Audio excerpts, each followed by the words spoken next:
you're 59 and a half or older, you can't afford to miss this event. Protect your retirement nest egg. Join the official financial advisors of my show, Bob and Tammy Kershaw, Tuesday, March 25th at the Frontenac Hilton at 6:30. Go online to retirementkey.com. That's retirementkey.com.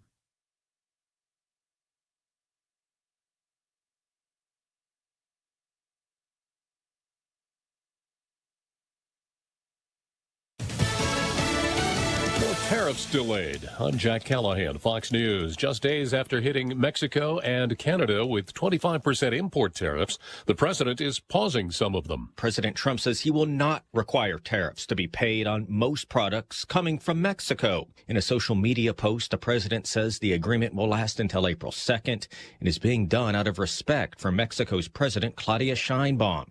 President Trump imposed the tariffs this week, he says, because Mexico and Canada have not done enough to stop illegal drugs and migrants from crossing into the U.S. Fox's Jared Halpern. Mexico's President Sheinbaum says they'll continue talking about immigration and fentanyl.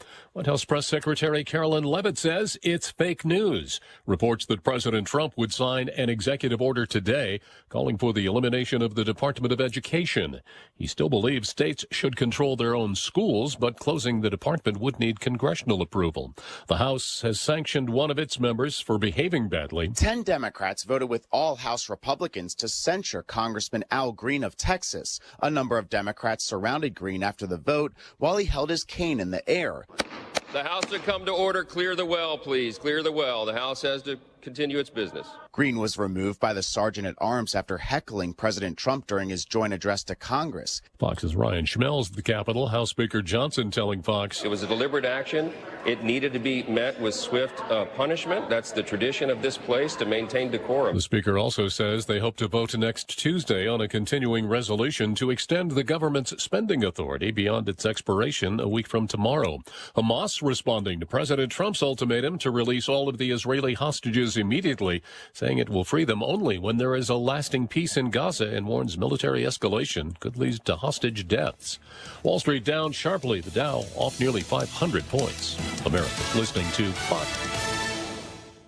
During tax season, your info travels lots of places you can't control.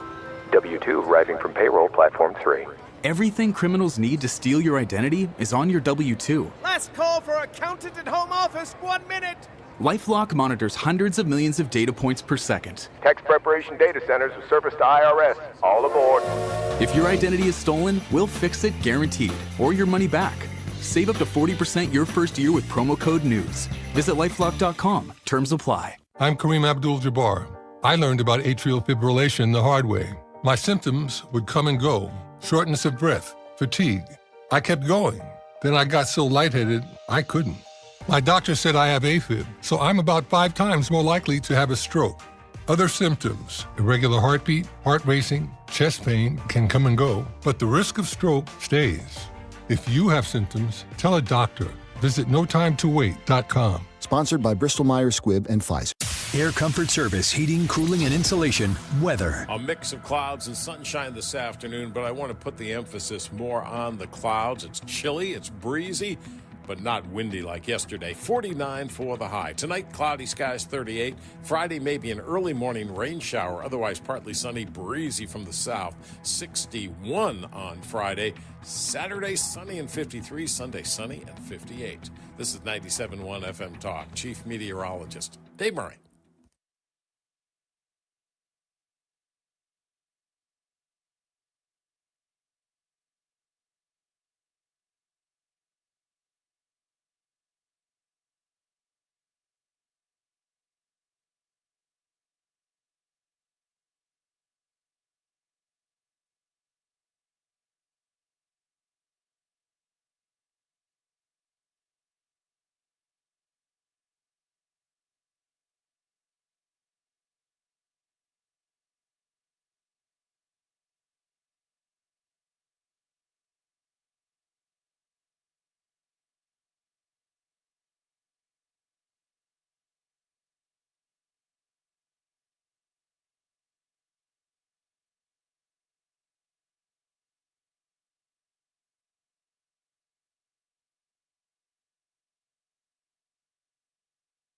Mark Cox here. Get into the college basketball spirit this March by going to the Range St. Louis West. They have their basketball bonus promo all month long. 3 different baskets set up. You have a chance to get big discounts on firearms, suppressors, optics, and more, or win a free private lesson, a discounted membership, or gift cards. Play basketball and get a bonus when you score. Everybody gets 1 shot a day. Members get 2 shots. 14803 Manchester Road in Baldwin, therangestl.com.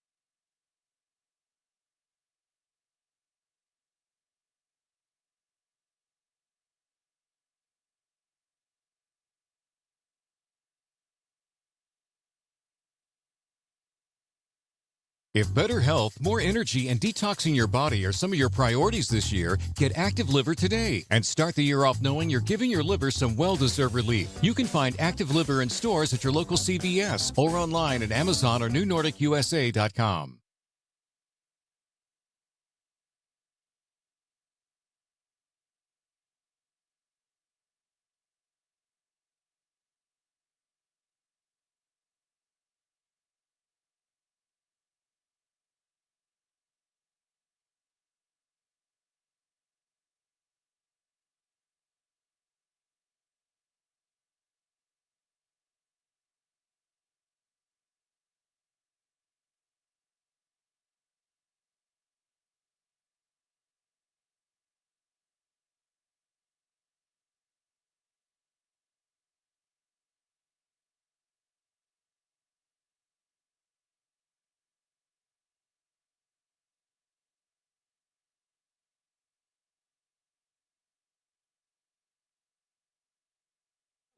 We are so happy to have you with us this afternoon. It's a beautiful, beautiful day outside, isn't it? It's cold, but it's so sunny. And when it gets to be super sunny, I just think spring. I'm ready for it. It's very nice outside. Now, the news of the day is the censure of Al Green. He got his hands slapped. 10 Democrats voted to tell Al Green, bad boy, you behaved inappropriately. And so they did levy that censure against him. The YouTube live chat poll for today, I'd be curious. This is an important question we need to be asking ourselves. Can the Democratic Party recover in time to make gains in the midterm election? Because if the midterms were tomorrow, again, citing Elon Musk's post on X, I would say 60 senators might be within the realm of possibility. That would be enormous, of course. Can you imagine if Donald Trump in the second 2 years of his second term had a filibuster-proof majority and gains in the House? I think you'd see gains in both chambers if the election was held tomorrow for those midterms. But it's not. It's a long way away. We are just about 6.5 weeks into the first term or the first. Well, it's not the first term of Donald Trump. Into the second term of Donald Trump. We haven't done 2 months of this yet. So there is quite some time that will unfold. A lot of things will happen. Who knows what the Democrats have up their sleeves? I don't feel like anything that the Democrats are trying to pull out of their sleeves or their hat right now is sticking at all. In fact, the more they do, the worse it gets. James Carville recently said the Democrats should play dead. And I think that because there are no other options, they needed to go away for a minute. It's like, remember when, maybe you don't, Taylor Swift went away for a minute? It was before the Eras Tour. She's kind of gone away now once again, post-Eras Tour.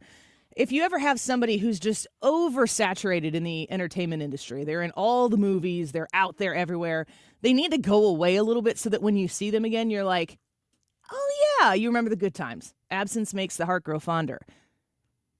I don't know what other option the Democrats have right now because the social media things, and I want to play them on the show, but a lot of them are more visual than they are made for the ear. But their social media gets dumber and dumber with every single attempt that I see from them.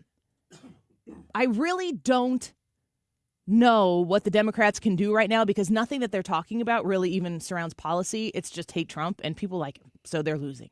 Maybe it's time to do a Taylor Swift for them then. And they should do an ears tour? No, yeah, the opposite. Not play dead. Leotards? Not go away for a little while, but go on tour.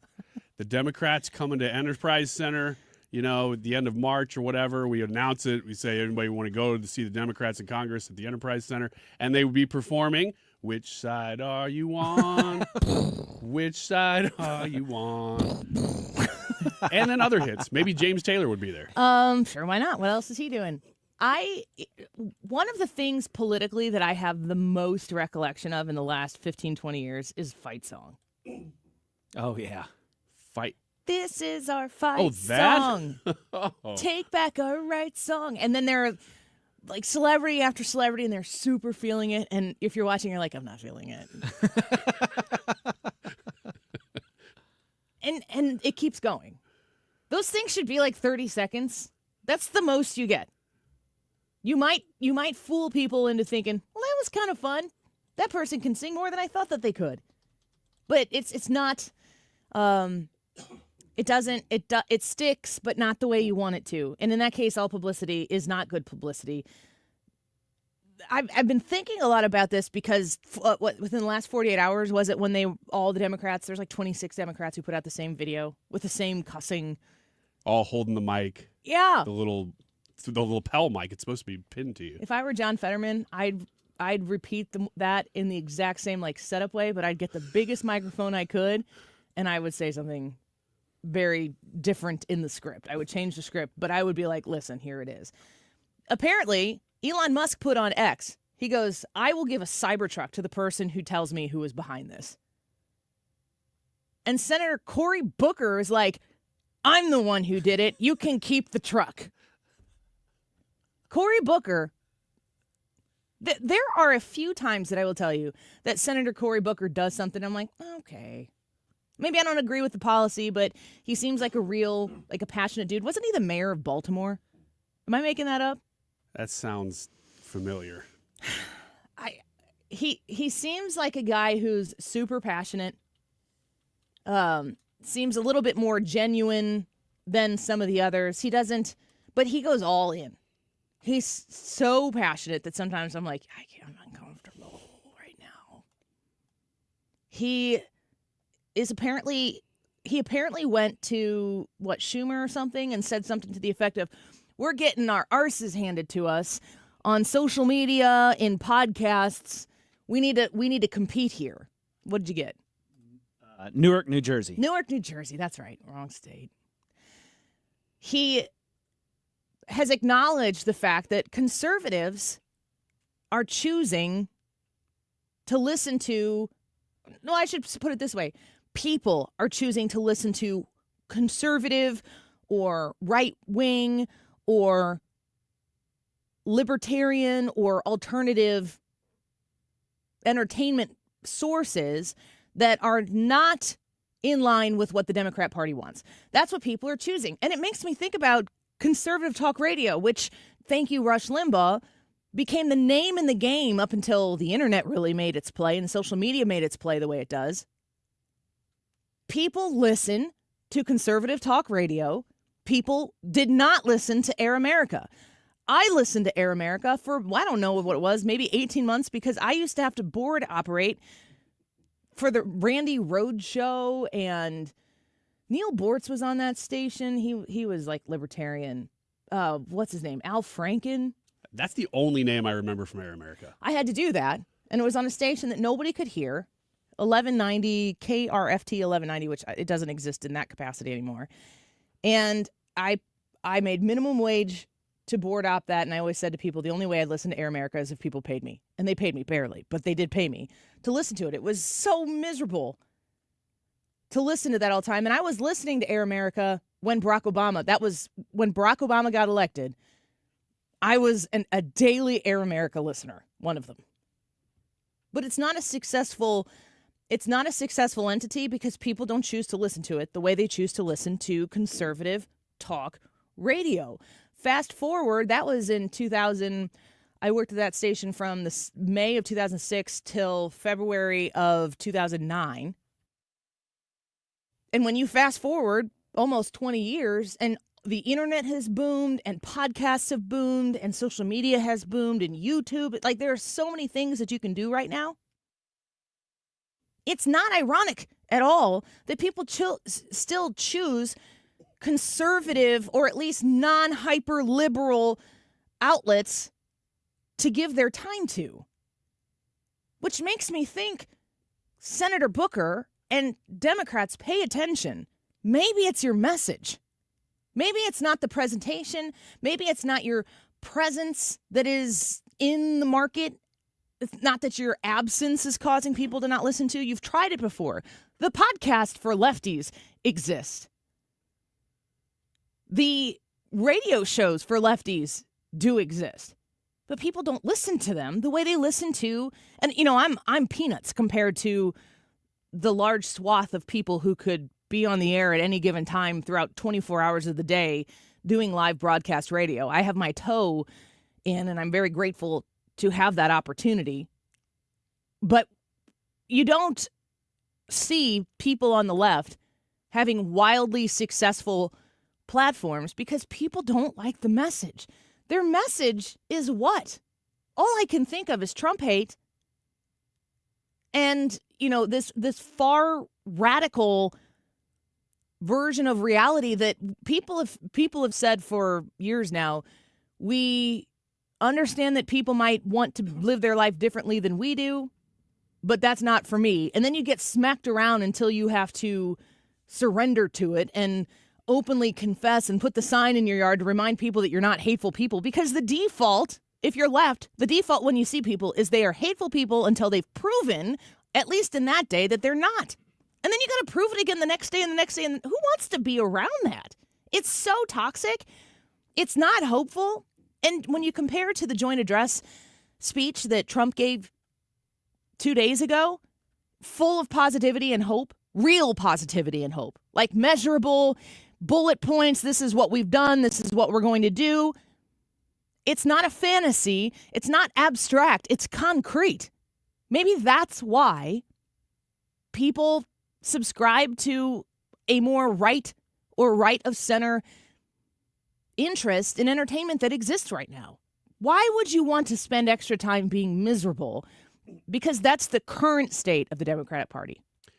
Yeah, it's fascinating because you don't hear the thoughtful debate as much. And there are things that the left does better than the right. I'm not going to say that they're not. That's why they have Hollywood, actually, because they lead with their feelings. This is a feelings-oriented platform, and they're able to write drama. They're able to do scripted things better. That's why they have Hollywood. But when it comes to debating ideas, there used to be a Democrat Party that debated ideas. I don't see that Democrat Party today. In fact, on things like tariffs, that's a very debatable topic. And you know where I see the debate happening? Completely within the right. I see people on the left screaming about it. I don't see them bringing up... But they're screaming about Trump. Exactly. They're screaming about Trump, and this is what things might happen. Well, there's no genuine thought clashing happening, whereas you have kind of the Reagan free market side and the tariff side.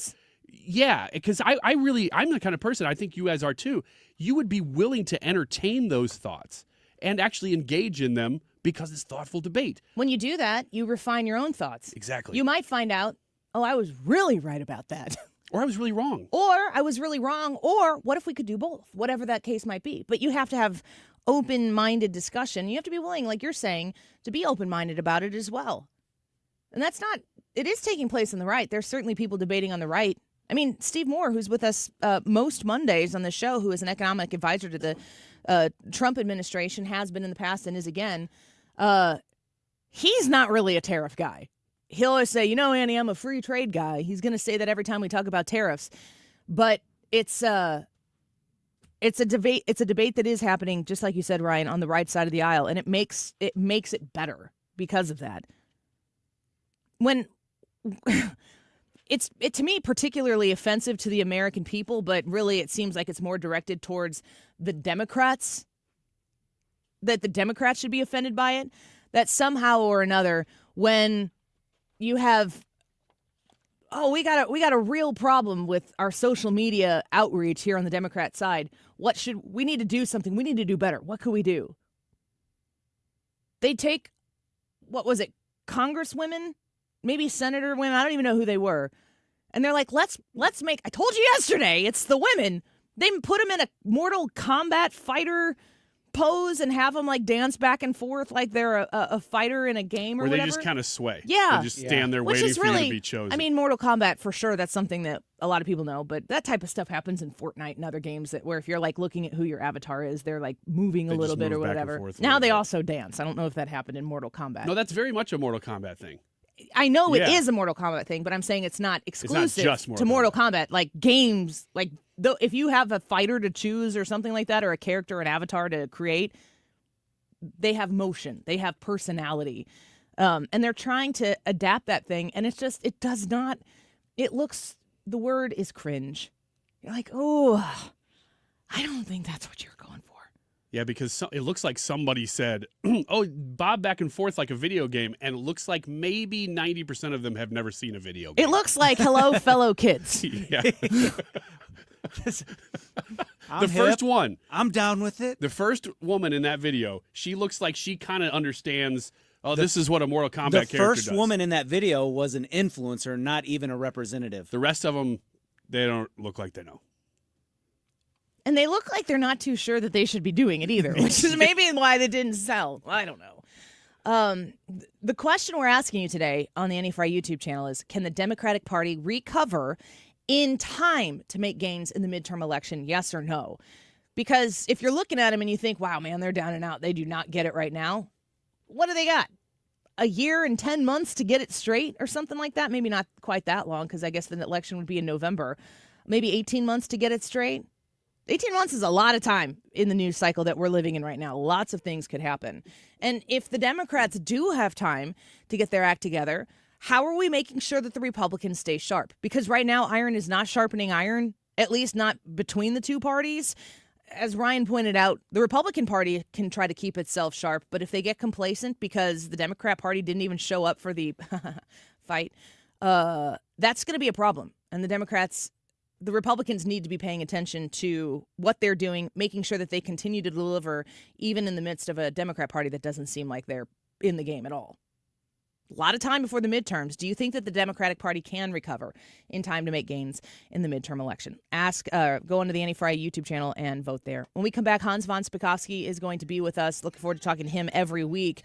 I'm going to talk to him about this ruling that came down from the Supreme Court here recently about that $2 billion in aid that the Trump administration said, no, we're not going to pay that. And then it turns out, well, maybe they are going to pay that from the SCOTUS ruling. What does it all mean? Hans will tell us in just a minute. Don't go away. This is the Annie Fry Show. Follow Annie on X at Annie Fry Show.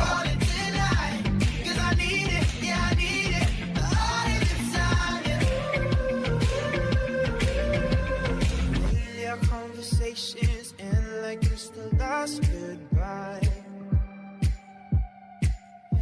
One of us gets too drunk and calls about 100 times. So who you been calling, baby? Nobody could take my place. RulerFoods.com. Are you in a position to need to save some money on your groceries? I don't know who would ever be in the position to be like, I would like to spend more on my groceries just because. Ruler Foods has great products, top quality products, the name brands that you love. You can get those at Ruler Foods. They also carry Kroger brands, which are top quality brands as well. We buy a ton of that stuff in our house. Those Kroger brands come in at Ruler Foods prices, though, so that's nice as well. When you shop at Ruler Foods, you're going to save on pretty much everything you put in your cart, maybe everything you put in your cart. Put that quarter in the cart, take your cart around the store, and realize how simple it is to shop there, how clean it is, how well organized it is, and save money. Right now, they've got dollar days going on right now. You can save on Kroger skillet meals, $1. Banquet pot pies or Kraft mac and cheese, $1. Sparkling ice, $1. Hunt's Manwich or Starkist tuna, $1. Michelina's dinners and Campbell's soup, also $1. Save at Ruler Foods. You can even go online while you're looking to find the one closest to you and schedule delivery to have those savings shipped right to your door. RulerFoods.com.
What would you give for a child you loved?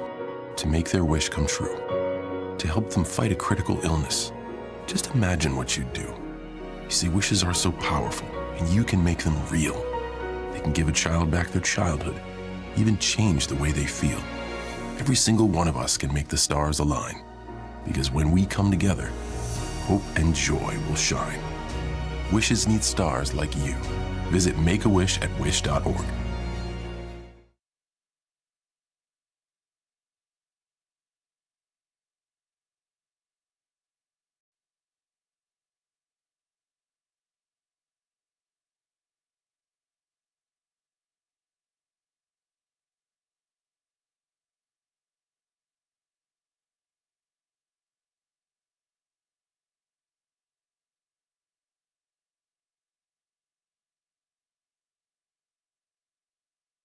You're listening to the Annie Fry Show live from the Air Comfort Service Heating, Cooling, and Insulation Studio. Time to schedule your air conditioner service. Get your entire HVAC system checked for $19 a month with the preferred partner plan and be ready for the first heat wave. Visit aircomfortservice.com.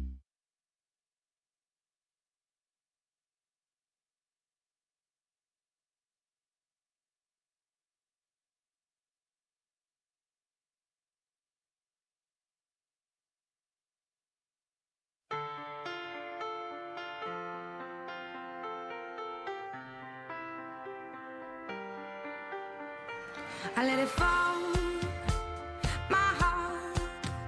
This is the Annie Fry Show. Will Representative Green present himself to the well?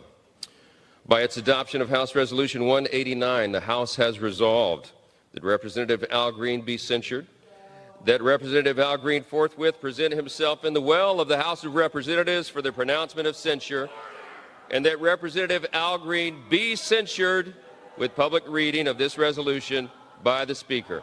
So there you have the censure of Al Green from his actions that he chose to participate in at the joint address to Congress. And we are going to listen to Hans von Spakovsky now tell us what he thinks about that. Hans, when we hear a censure on the House floor, what does that actually mean for Al Green? Is there actual punishment that goes along with that, or is it just like shame on you publicly? Well, the censure itself is shame on you, but the House can also impose other punishments. And as I understand it, there's a movement afoot to strip Al Green of his sitting on any and all committees that are in the House. And let me tell you, if you're a House member and you're not allowed to sit on any committees, let me tell you, there's not much you can do other than sit in your office and twiddle your thumbs all day. Isn't that what did they do that to Marjorie Taylor Greene? Or was that the Republican Party that did that to her? I remember she was basically like, fine, I'll just go campaign and talk to the people in the district. But I feel like she was not on. I think I don't know if I remember that correctly. Do you remember? Yeah, I don't recall. Now, keep in mind that censure is only one of the things that can be done. there have been instances in the history of the House of Representatives where they have actually expelled members. That usually only happens when you have really serious issues such as, corruption and things like that. But, the Constitution makes it very clear in Article 1 that each house is the judge of the qualifications of its own members. And there have been instances, like I said, where members have been actually expelled from the House. We're speaking with Hans von Spakovsky, Senior Legal Fellow at the Heritage Foundation. We love your legal expertise, and the Supreme Court came down with the ruling here. Seems kind of controversial, at least in conservative circles, that I'm reading reaction to it, regarding the $2 billion in funding that the Trump administration tried to pull back. Can you kind of walk us through just the basics of what that question was about and how the Supreme Court decided to rule? Yeah, remember, one of the things that Trump ordered the State Department to do was to pause. Now, that's an important word, to temporarily pause all foreign assistance payments coming out of the U.S. Agency for International Development, USAID. So a group went to court. It's called the AIDS Vaccine Advocacy Coalition. And it's just a group of American businessmen and nonprofits that get foreign assistance from USAID. They went to court and claimed that the president didn't have the power to do that. He couldn't put in a temporary pause. And the judge assigned to the case, by the way, this guy's name is Amir Ali. He was a Biden appointee. And by the way, he is now. He's a U.S. citizen, but he's also a Canadian citizen because he was educated in Canada. Why they would appoint someone like that to be a U.S. district judge, I don't know. And he has expressed pretty bad anti-American sentiments before he became a judge. But anyway, he issues an order requiring the government to pay out about $2 billion that these particular organizations said they're entitled to, and they appealed that. And the Supreme Court refused to take the appeal. And the liberal justices, as you know, of course, they voted in favor of a Biden district court appointee. But unfortunately, the Chief Justice agreed, and so did Amy Coney Barrett. There was a dissent written by Alito, joined by Thomas, Gorsuch, and Kavanaugh that is worth reading. It is scathing. And they put it very simply. Does a single district court judge have the unchecked power to compel the government of the U.S. to pay out and probably lose forever $2 billion taxpayer dollars?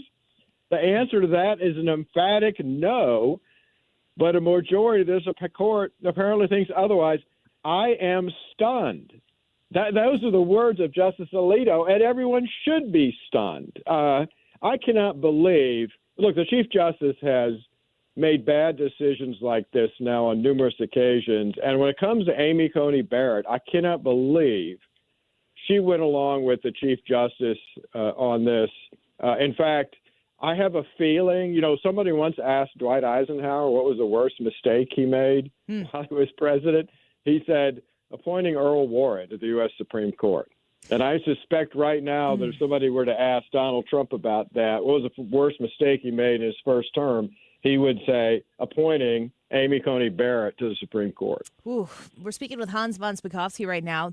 It's kind of an answer to the question that I was going to pose to you right now. A lot of people in conservative circles are very, very up in arms about Amy Coney Barrett as a justice on the Supreme Court. Yeah. And, I think that we should be advocating, and I think that Republican conservatives do advocate for constitutionalist justices, not conservative justices, because we know how frustrating it is when you understand the politics of those who are the liberal justices, and it seems as though they always go with what the liberal political side of an issue is.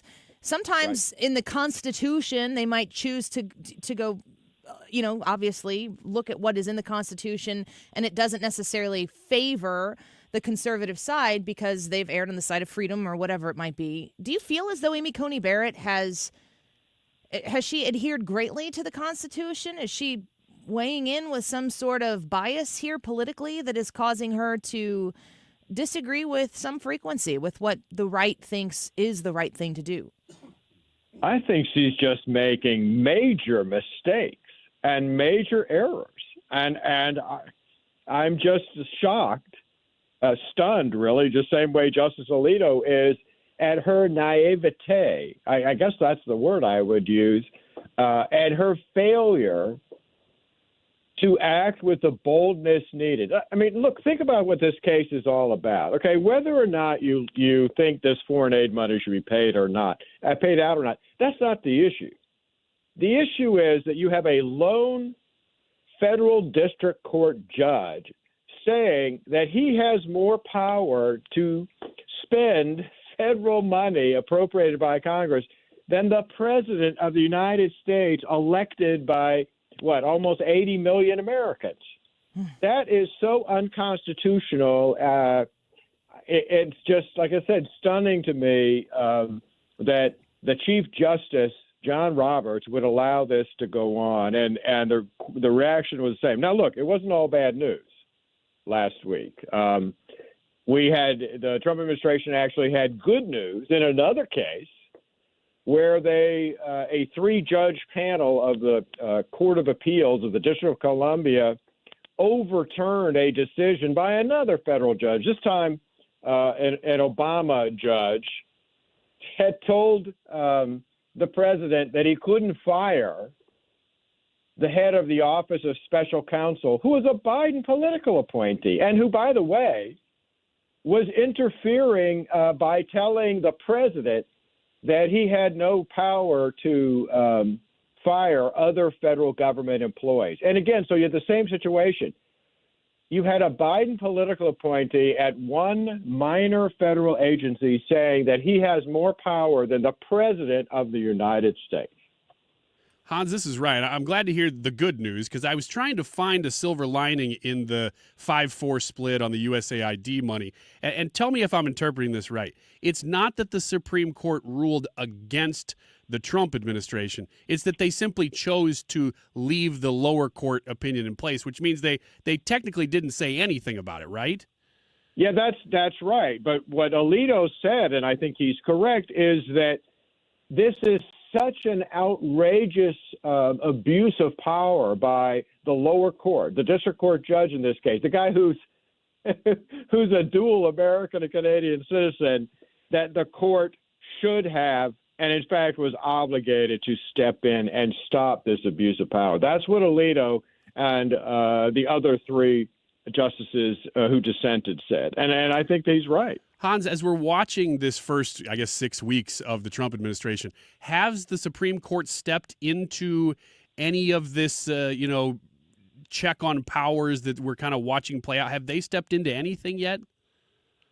Not in a substantive way. I mean, we keep getting emergency appeals filed with the court to stop these temporary restraining orders, injunctions by these lower court judges, and they just haven't stepped in the way they should. The court has an obligation to stop the abuse of power by district court judges. Look, district court judges, they're the lowest of the federal judges in the country.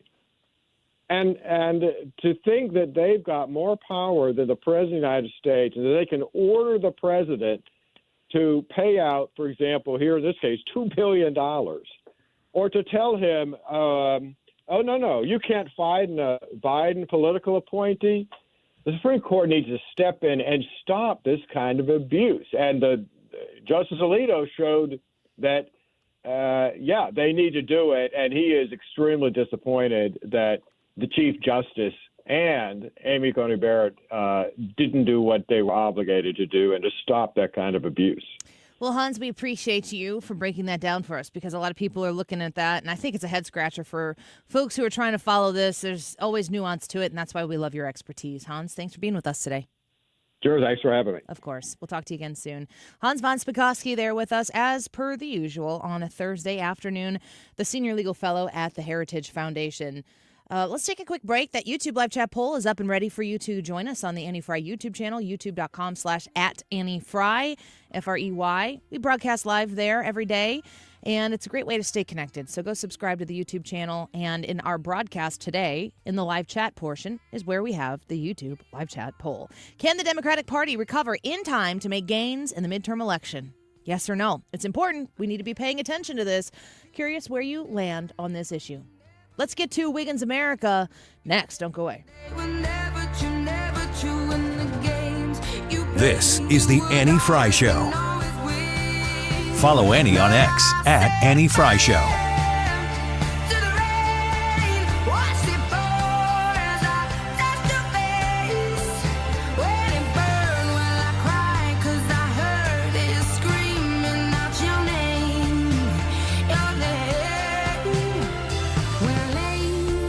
CiviaLaw.com. If you are looking to get your estate plan ironed out, you want to know Todd Civia. I am so appreciative that I was able to sit down with Todd, with my husband, and we were able to go through our estate plan.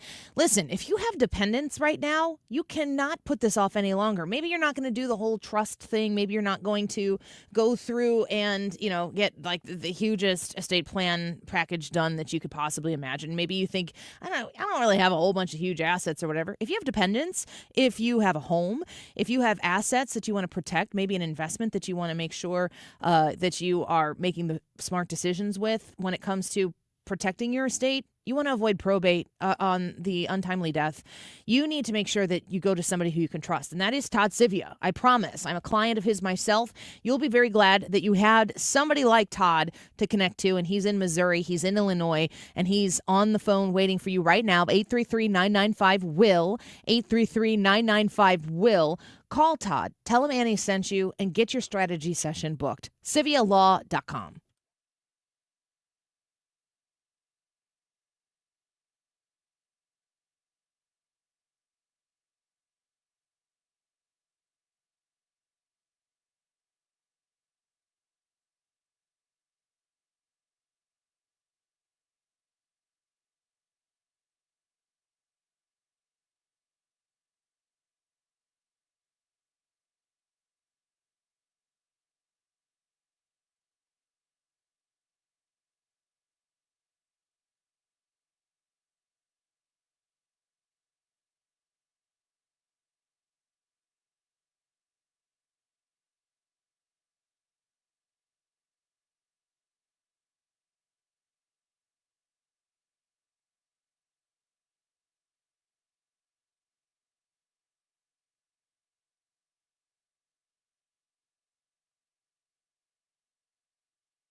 It's Tom Ackerman for Ophthalmology Associates, the doctor's doctors, 314-966-5000 or online at youridoc.com.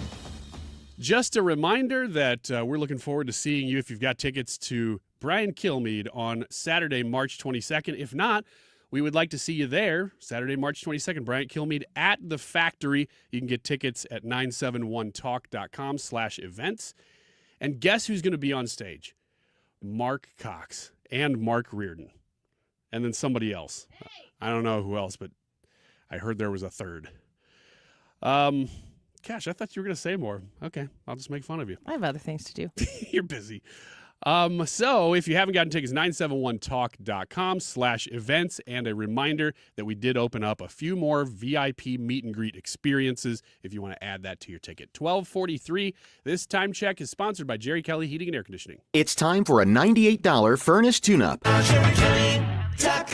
Brian Kilmeade here, and I'll be there on Saturday, March 22nd. Jot that down at the Factory in Chesterfield in this engaging motivational journey through America's past. Tickets available at 971talk.com/events. Sponsored by Bob and Tammy Kershaw of the Retirement Advisory Group. Attention St. Louis Medicaid members. If you need assistance with daily living, you can receive a free service from Freedom Care in your own home from a loved one who lives with you. With Freedom Care, you decide who provides your daily care, helping you with preparing meals, bathing, laundry, transportation, and more. A family member or friend that gets paid instantly. It's all through Medicaid, and as a St. Louis resident, it's 100% free to you. New to Medicaid, the Freedom Care family will guide you through enrollment, making it stress-free for patients and caregivers. With over 7,000 five-star Google reviews, we've perfected at-home care for Medicaid members and caregivers. If you live in the St. Louis area, this service is free to you through Medicaid, and with our InstaPay app, caregivers can choose to get paid instantly. So go to freedomcare.com or call 314-697-4912. 314-697-4912. That's 314-697-4912. Freedom Care, we're here for you.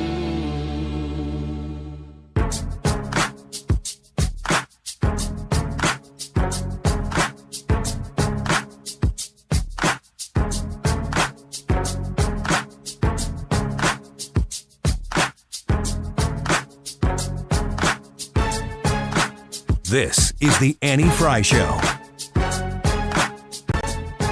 Follow Annie on X at Annie Fry Show.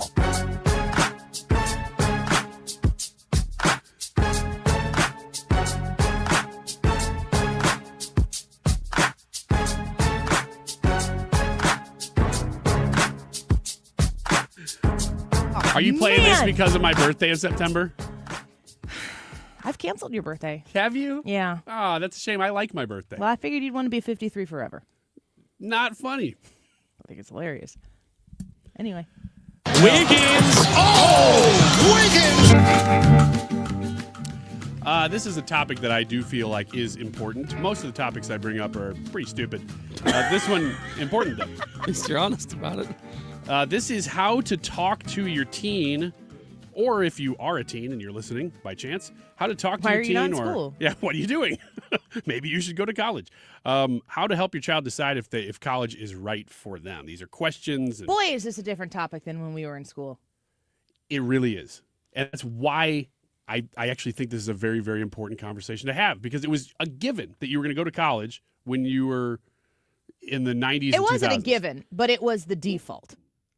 It was just assumed. If you didn't You're do going it, to college, right? Where are you going? well, I think if it was the natural thing to do, and if you did something else, then that was outside of the normal path. But there are a lot of people who didn't go to college. They did trades or military or whatever. They might have chosen a different path, but that was the alternative thing to do. So you went to high school, Collinsville, the pride of Collinsville. Thank you. Yeah. And then you went to where? I went to SIU-E, and then I went to SIU-C. How long did you spend at each? 2 years, 2.5 years. Why'd you go to SIU-C for the last 2.5 years? I wanted to leave. Oh, well. I wanted to get away for a little bit, and that was the closest far away I could go. Did you live at home when you were going to Edwardsville? Yeah. So I went right out of high school to SIU Edwardsville, and I lived on campus for the first 2 years, and then I got an apartment. Oh yeah, so you left, but you didn't leave. Yeah, what was that like? I don't need the world to know, but I didn't grow up far from SIU. You don't need to be specific about it, but she grew up in the woods outside SIU-E is what she's trying to say. With the deer, like Snow White.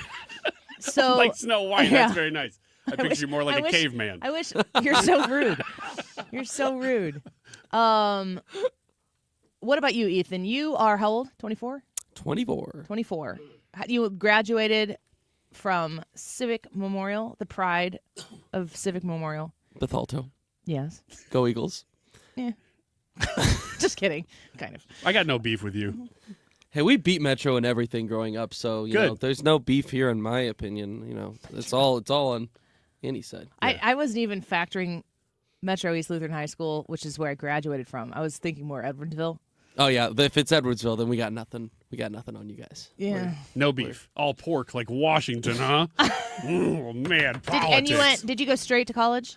Yes, I did 2 years at Lewis and Clark, and then I transferred to Lindenwood. Brad, you're Freeburg? Yeah, Freeburg. Midget? Mighty Midget. Really? Get it right, Annie. We were the Mighty Midgets.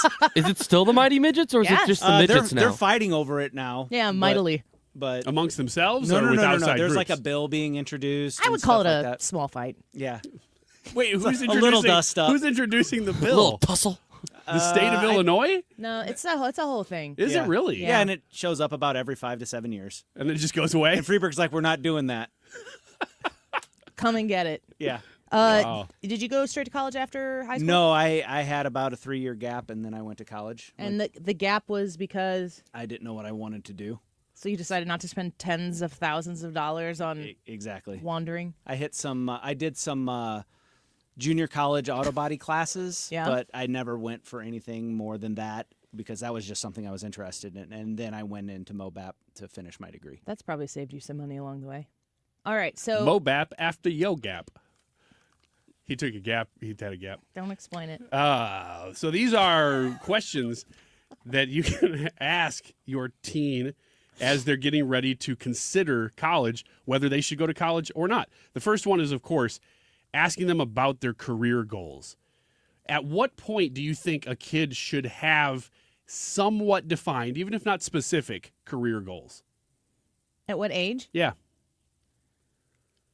I'm going to not answer your question with this answer. You should have a goal to have a career.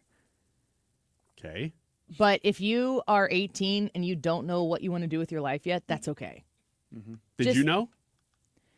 I wanted to do one of two things. I wanted to be a sports reporter, sideline reporter, or I wanted to go into psychology and do radio like a was it Dr. Laura? Oh, like a nighttime talk show? I didn't want to do it in the nighttime. I wanted to do it like middays. So I wanted to do TV or radio, and I wanted to do sports or psychology. So I went to SIUE, got a bachelor's in mass communication, and my understudy was psychology. So you're pretty close. Yeah. I mean, you ended up pretty close to the target. Yeah. It's rare. I It is can rare. tell you that of the people who I went to mass communications school with that are in communications right now, Oh, yeah. I can think of maybe one. Yeah. Maybe one. And the person who is that person has a separate business, and he has turned his financial business into kind of a media thing as well. So his actual job is really financial advising, but the people who are listening right now would know his name if I said it. I just don't know that he wants me to say it, so I'm not going to. There's a lot of that in media. People who use media as a passion, but they got to make money doing something else. Yeah. I mean, what you used to do was just like, oh, I'll just go take your gen eds in your first 2 years and figure it out. That's what I did. But maybe you don't have to take gen eds to get a Agreed. job in your career. Anyway. Yeah, so that one, and then number two is similar. It's ask them about their passions and their interests. That's to sort of stoke, well, what is it that you're interested in going into? But number three, I think, is very important. And I don't know if this conversation happens often enough, especially with a teenager, but talking about the job market itself. Yeah. You know, research the job market that is at least in the realm of the field you think they're going into, and advise. Because if they're going into a field that is just way oversaturated, or like right now, my daughter, she's 10, it's fine. She says this stuff. I'm like, yeah, enjoy. She's like, I want to be a zookeeper. Like, I'm not going to tell you right now that the amount of zookeepers in the country is very small. There's not there are a whole lot of them, veterinarians. but there are a lot of veterinarians. Mhm. So that's the kind of thing that you could kind of steer toward. That I think is a very important conversation Yeah, to have. there's actually a shortage of big animal vets like that would go to farms and treat Because horses. they keep getting eaten. Oh, horses. Yeah, The horses keep eating. Yeah, I'm telling you, you got to watch out for them horses. Don't turn your back on them. Brad, are you telling Ryan's daughter to become a horse doctor right now? Is that what we're hearing? Maybe. I think he wants my daughter to get eaten by a horse. And I'm not a big fan of that. I was already stretching, but, that's fine. Looking at going. alternative paths, explore alternative paths to your career goals, which would mean, and this is where we're talking about at the beginning, apprenticeships, vocational programs, even online courses that get you closer to that goal, and self-study are becoming increasingly viable options. You might be able to learn how to do what you need to do on YouTube for free. Maybe. That's true. And get to working sooner with significantly less debt. Like I'm thinking that the most sensible thing is, which is usually the most boring, is if you are graduating right now from high school, to go into a trade, get an apprenticeship, and then spend some time taking 6 hours, 9 hours of business classes when you can.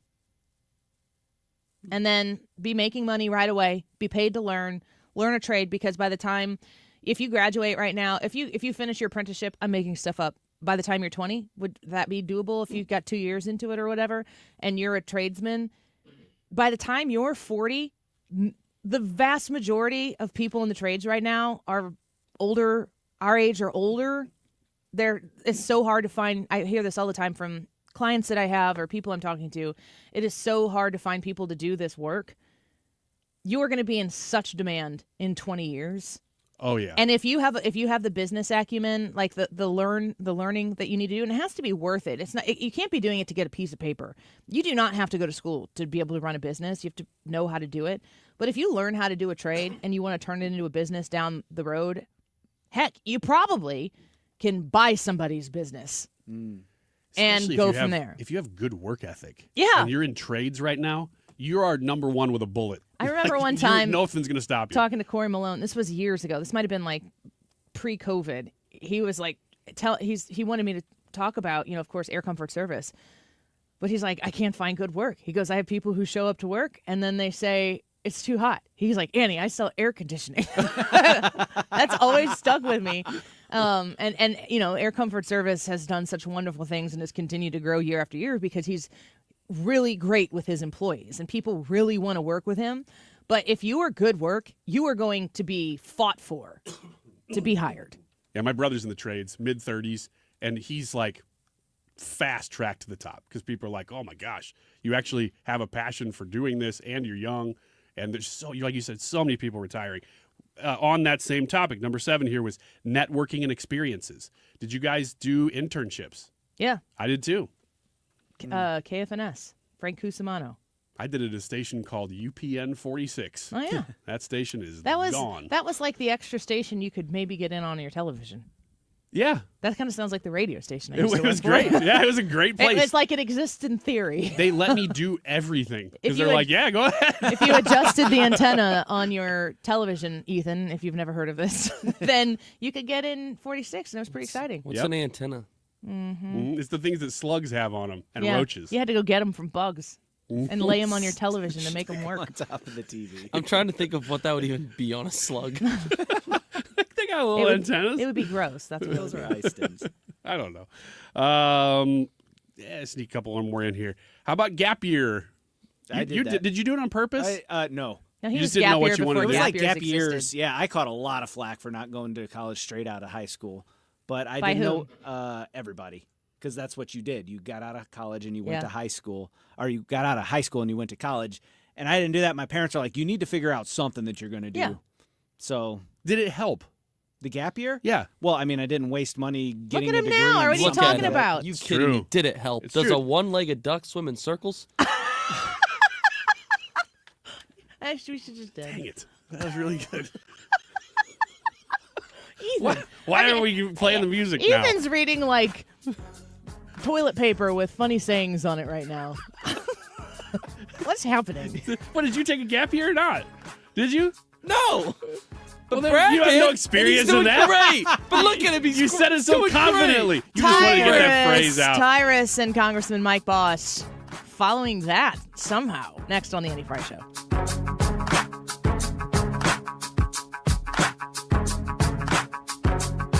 Mark Cox here. Join me, Annie Fry, and Mark Reardon, along with Bob and Tammy Kershaw of the Retirement Advisory Group for the next Protecting Your Retirement educational event. It's Tuesday, March 25th at the Frontenac Hilton at 6:30. Here are Bob and Tammy with more. Are you nearing retirement or already retired and worried about market volatility and losses at this stage in your life? Would you like to learn why linking to the market is much safer than owning the market? Would you like to learn how to automatically lock in your market gains every year without having to to sell? Did you also know if you are 59 and a half or older, you can roll over your company retirement plan tax-free to protect your nest egg from any future losses? You'll get all the answers and more. If you are 59 and a half or older, you can't afford to miss this event. Protect your retirement nest egg. Join the official financial advisors of my show, Bob and Tammy Kershaw, Tuesday, March 25th at the Frontenac Hilton at 6:30. Go online to retirementkey.com. That's retirementkey.com. If you're a homeowner, it's time to upgrade your windows with Window World. Mark Cox here. I am a satisfied customer. I love the windows they put in my house, and there's a reason they're ranked number one in the number of windows sold in this country by Qualified Remodeler magazine. They have that lifetime warranty. It covers all the parts, the glass breakage, the labor. You don't have to worry about it anymore. And in over 20 years in business, they have improved the look and the thermal efficiency of over 76,000 customers in the greater St. Louis area. Window World is now offering 36 months, same as cash financing, with approved credit. And I think the customer service sets them apart from the rest of their competition. And they have an excellent track record with the Better Business Bureau. They've also raised a lot of money, over $3 million for local and national charities.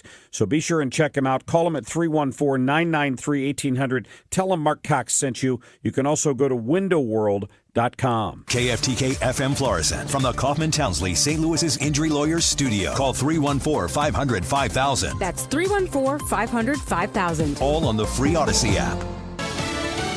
Setting up Ukraine peace talks. I'm Jack Callahan, Fox News. Steve Witkoff, President Trump's special envoy to the Middle East, says he and Secretary of State Rubio are headed to Saudi Arabia next week for talks with Ukrainian officials that could lead to peace negotiations. Witkoff telling reporters at the White House a few minutes ago. The idea is to get down a framework for a peace agreement and an initial ceasefire as well. About the president's ultimatum to Hamas to release the Israeli hostages it's holding, or else. Who keeps dead bodies? Who does that? Who keeps people chained up downstairs? Who murders in front of other hostages? What's happened here is intolerable, and it's not going to be tolerated by President Trump. But Witkoff says he believes peace can come to both Ukraine and the Mideast. There's a temporary truce in the trade war with Mexico. President Trump has agreed to suspend for a month the 25% tariffs on Mexican goods imported to the U.S. after assurances from Mexico's President Sheinbaum they'll work harder to stop fentanyl and illegal immigration.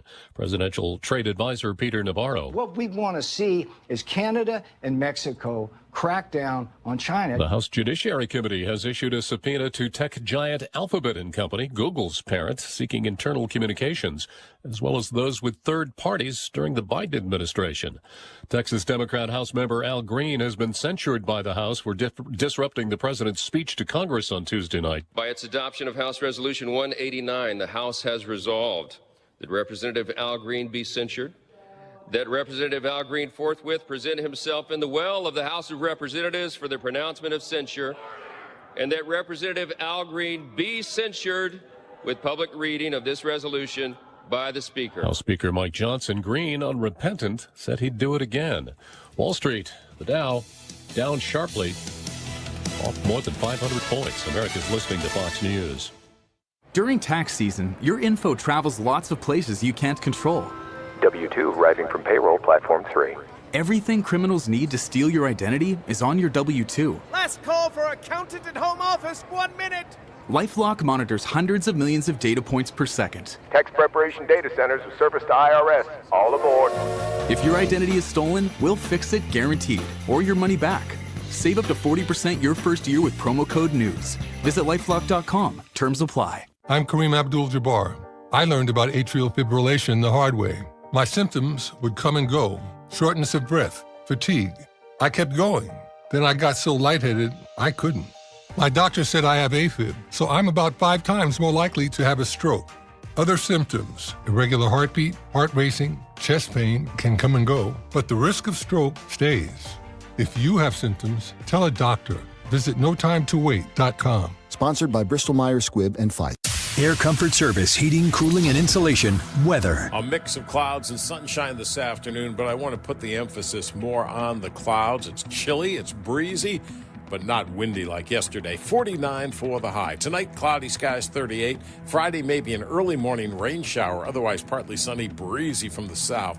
61 on Friday. Saturday, sunny and 53. Sunday, sunny and 58. This is 97.1 FM Talk. Chief Meteorologist Dave Murray. We, without hesitation, recommend that anybody work with ThrottleNet. The experience will be as good as it's been for us, for anybody, because you'll get a true partnership and you'll be able to rest easy that you're going to get the service that you need while they're also doing all those things that you don't want to have to think about, that you don't want to have to worry about. They're always doing that in the background for you. Don't wait for your next IT crisis. If your business depends on technology, you need a partner that's got your back. Contact ThrottleNet.com to get a free IT evaluation and see how we can support your IT everything. Mark Cox here. Are you looking for the perfect start to your child's education? At Kirk Day School, the early childhood program for ages 3 and 4 is where your little one will learn to thrive. They have hands-on activities, nurturing teachers, and a biblical worldview. You can attend their early childhood open house Friday, March 7th, meet the dedicated educators, and tour their Christ-centered classrooms. To register for their early childhood open house and learn more, visit kirkdayschool.org. We've been here 30 years, 30 Christmases in this house, and we have the traditions that most families have. That's Terry talking about her experience with Rhino Shield ceramic coating. We did Rhino Shield 14 years ago, and the house still looks the same as the first day. Rhino Shield really worked with me to help me get just the right nice soft yellow, and it's 14 years later, and it's the same color. The main reason Terry called Rhino Shield is because it's backed by its 25-year transferable warranty. It just sounded wonderful that we could have the house coated with Rhino Shield and not have to worry about it again for 25 years. Take it from Terry. Give Rhino Shield a call now for a free evaluation. 877-25-RHINO. 877-25-RHINO. Or visit 877-25rhino.com. There have been neighbors that have come by and said, "Did you just have your house painted?" Because they wanted to know who the contractor was. And I said, "No, it's actually Rhino Shield." 877-25rhino.com. You've been listening to the very popular Wellness One for many years, Saturdays and Sundays on 97.1 FM Talk. We're happy to share that we've expanded the show to 4 times a week. Yes, 4 times every weekend. Saturday at 10 a.m., Saturday at 8 p.m., Sunday at 9 a.m., and Sunday at 2 p.m. It's the same great show designed to cut through the nonsense and provide you a common sense, science-based strategy for a healthy life. So join TJ and Aaron for Wellness One. Now 4 times a week on 97.1 FM Talk. 97.1 FM Talk presents Talk in Action, where we shine a spotlight on local charities making a difference in our community. Join us as we give back and connect neighbors in need. Visit 971talk.com/talkinaction to learn more. That is exactly what I needed to hear. Thank God someone here knows what they're talking about. That's us. That's right. Gotta love this American ride. All right, you need to take the time and get the full picture.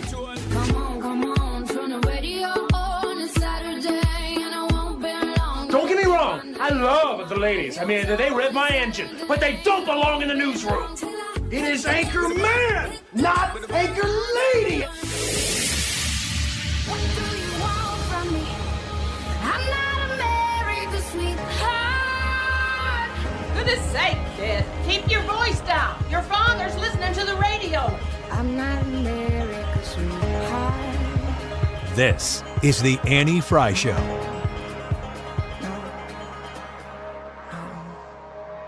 And once again, I look at the Democrats in front of me, and I realize there is absolutely nothing I can say to make them happy or to make them stand or smile or applaud. Nothing I can do. I could find a cure to the most devastating disease, a disease that would wipe out entire nations, or announce the answers to the greatest economy in history, or the stoppage of crime to the lowest levels ever recorded.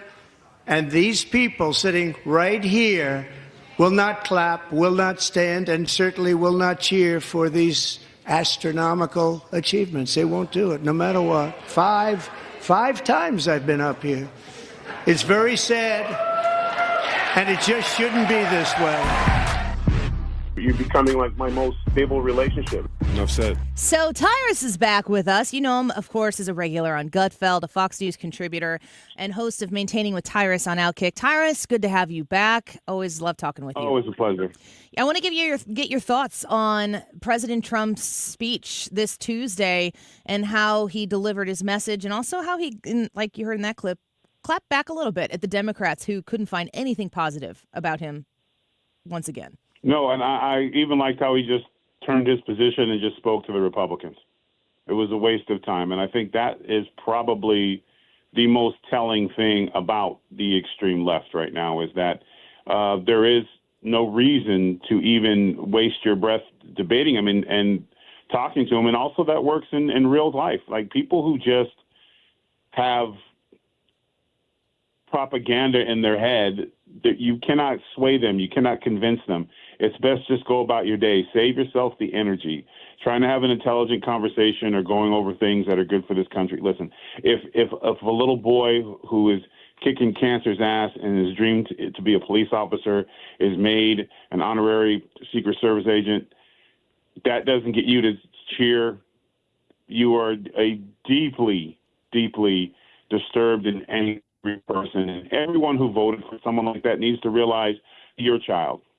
That could be your parent who's in that way. And when it comes down to it, their agenda and their narrative is more important than people, because that was a no-brainer. Sitting and clapping wasn't better. The signs were laughable. What are you for? I mean, it's just they're playing I'm not athletic enough to play tennis. What's the little game with the paddles? Pickleball. Pickleball, yeah. They rated the pickleball box, and which probably cost taxpayers $2 million for those paddles. I'm sure Doge will let us know that in the next week or two. It's a really tough time for the establishment, and we're also going to see. And he laid out. Now you have to sometimes listen to what Trump is not saying when he is saying things. He is laying the tracks to the money laundering and the fleecing of the American taxpayer that's been going on for generations. And we're going to see a lot of the career politicians lose their mind, fight back, try to find extreme things, protest everything, go after Elon Musk. And what is it they're going him after for? For finding overspending, which they should all be in for because it helps their constituents. But I think the problem is that when you have millionaires, 100 millionaires, and jobs that pay less than $200,000 a year after tax, before taxes, that explains a lot of the aggressive pushback and the fake claims and the outrageous comments calling him Hitler. He's destroying America. He's a threat to America. No, he's a threat to you. Mm-hmm. You started this fight, and it didn't work. And I think he said it best. How'd that work out for you? Yeah. And the more we're seeing, and it's on the Republican side too. We got millionaires that shouldn't be millionaires on the Republican side too. It's just that they seem to be taking, or at least at this particular point. Now, I said I think the ones who are hands are dirty will start to get nervous as the numbers come out. I think and again, I don't know if this is fact, but I feel like it is. I just feel like the ones who are most outspoken, Pocahontas, Bernie Sanders, I think there's a reason for that. I think Pelosi's uncomfortable look on her face, sitting there looking like Jinx in the documentary, like they're on to me. So I think that's the bigger play here. And I think when the names come out, and it's more important than the Epstein list, and it's more important than those things because this has been a criminal enterprise that has been generational. There is no reason that any lifetime senator or congressman should be a multi-millionaire. I'm talking like the lowest end is 12 million, and I think that is all of that is our taxpayer dollars. And I would like to see that return to the American taxpayer. And so hopefully we're going to get to and that's where it's coming. Yeah. And I think that's what is the game in town. That's what we need to play focus on. And they're going to play all the cards, but it doesn't work anymore. Calling him a racist, that's a little hard to do. And I hate to even mention the fact that beautiful young man who's living his dream and his proud father were black. Yeah, it shouldn't be a necessary detail. Yeah, it shouldn't even have to mention it, but because they can't call him racist, because what they would have done had that boy been white, they would have said he couldn't have found a person of color in need. They would have done something. So now they're reduced to tariffs. All of a sudden, they're trying to convince that tariffs show up at your house, eat your food, raise your children under their moral values. They're trying to make tariffs into this monster. And I'm in California today, and I got 2 shows today. And I was at the airport, and a reporter ran up to me and asked me, what are my thoughts on the fear of the households about tariffs? And I said, how many times have you come home and seen a tariff sitting on your porch waiting for you? I said, go outside and play. Yeah. Like, this is part of they tariff us. All he's saying is, you tariff us $20, we're going to tariff you the same 20-pack. Seems pretty fair to me. And if they say, oh, no, we won't do that, we'll lower our tariffs, then it's called a negotiation. So maybe just let the adults in the room handle it, or educate yourself on how this thing works, or see how one-sided it has been. Don't just listen to MSNBC, who will lie and say anything at this point to try to create issues that are not there. They've run out of. So I think it's just going to be interesting to how desperate they get. I'm curious, this is our poll question for our audience today. If the Democratic Party can recover in time to make gains in the midterm election, traditionally the minority party does do better in a midterm election. Do you think that the Democrats can get their act together in time? I think anyone who is running against a Democrat who was sitting in that building that night does not run photos of them refusing to stand at survivors' families of people who've been lost, the little boy, and say, this is the person that you want to represent you. I think they've, the fact that they will still say that men in women's sports is a good thing. Those things, those narratives and propagandist garbage talking points, they will stick to them, and it should be a pretty easy campaign.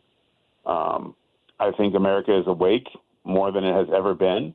I think now we're starting to realize that you just don't vote because somebody's pretty or somebody's the first of, or somebody used to be a celebrity. You have to look at the content of the character and their body of work. And so hopefully you'll start to see that. Now, that means that you get a real Democrat who's willing to work, because everything that President Trump is not doing extreme right things.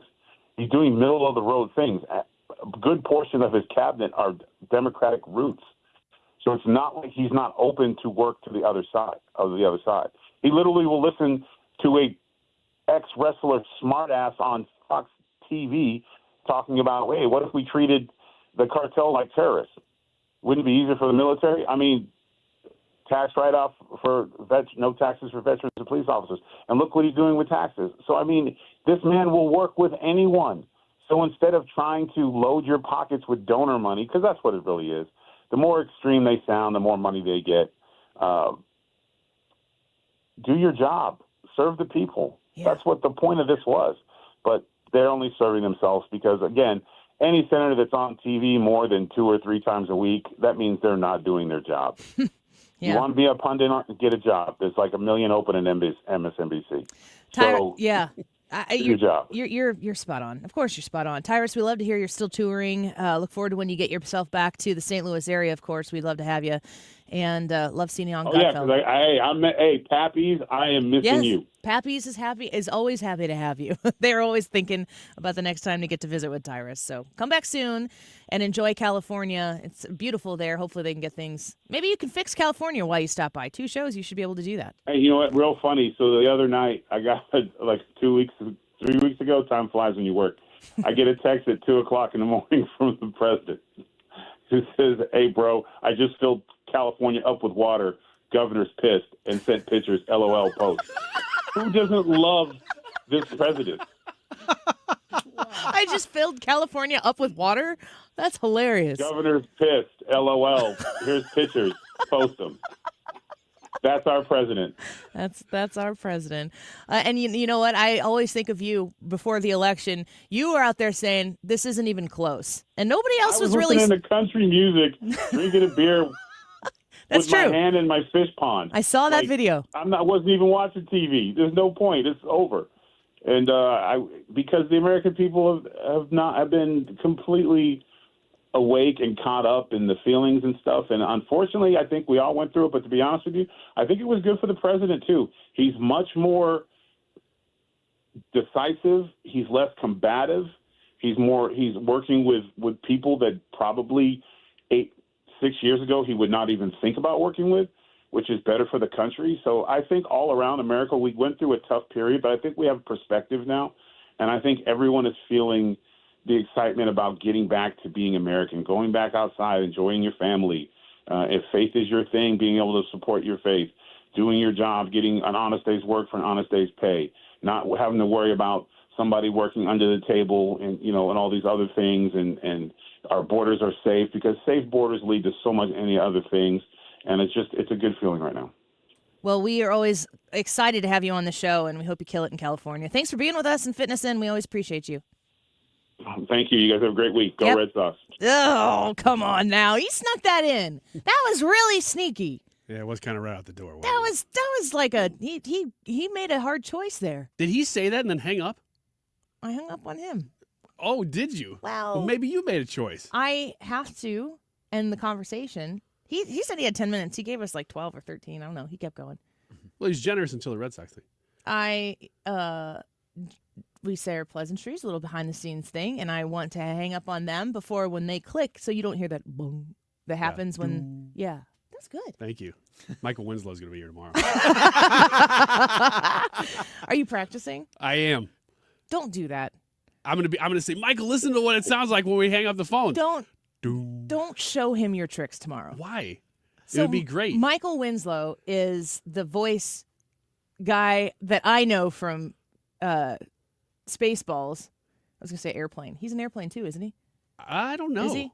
I don't know Airplane. I don't know. It seems like he would be. He's the sweeps, the beeps, and the creeps? Well, he's in Police Academy too. Okay. But he's hilarious, and he does all these voice things. Don't have him on here and try to perform for him. You can't do that. Here's what I'll do.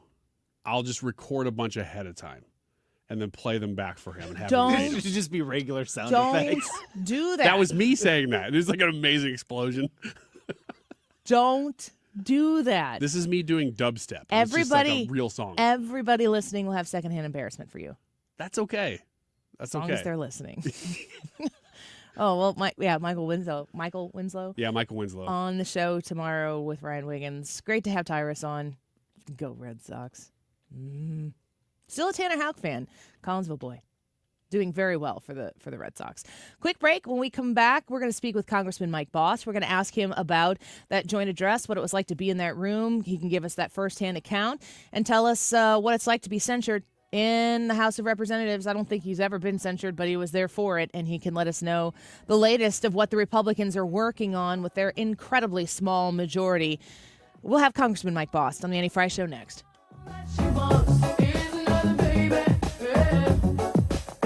This is the Annie Fry Show.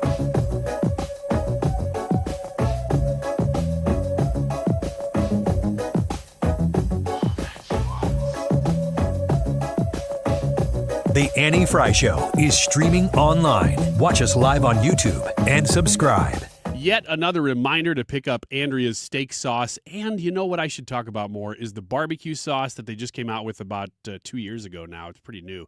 And the salad dressing. They are all such unique tastes, and they're all really, really good. The steak sauce is what made them famous, though. That was 1978. It was created right here in the St. Louis area. And that steak sauce, Andrea's steak sauce, you've probably seen it in stores. Maybe you've seen it in smaller stores, too. I think some of the grocery stores carry it, but a lot of smaller stores carry it, and butchers do, because they know that it just adds to everything. I said yesterday that I put Andrea's in my burgers, and that's it. Like, just hamburger meat and Andrea's sauce. But it has gone nationwide, even internationally, to where, people who are in the know, who really are, into the meat culture and the cooking culture and the grilling culture, they know that Andrea's is a special thing. And we just have it here in St. Louis. You probably have grown up with it like I have, seeing it on the shelves. If you've never picked it up, though, now is the time. You've heard me talking about it. Pick up a bottle of Andrea sauce because grilling season is starting pretty much now. It's March.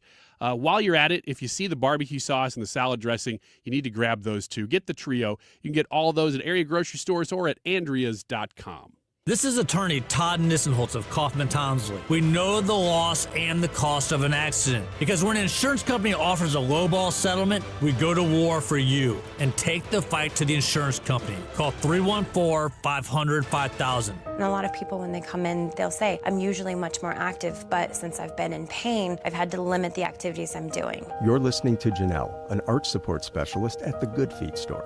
So he came in and he wanted to be able to keep up, play sports with his kids. And from there, we figure out which arch supports complement those activities. I fit him with the arch supports, and as I followed up with him, he's messaged me and said, I took my kids to the park today. We're walking, we're exercising, riding the bikes, and those are all things that he wasn't doing before because he was in pain. For over 25 years, the Good Feet store's arch support specialists have been helping folks to live the life they love without foot, knee, hip, or back pain getting in the way. Our goal is to have that long-term change for them. That's what's most important, is knowing that you leave an impact on someone's life. And I like that. Try them for yourself. Stop in for a free personalized fitting and test walk at the Good Feet store.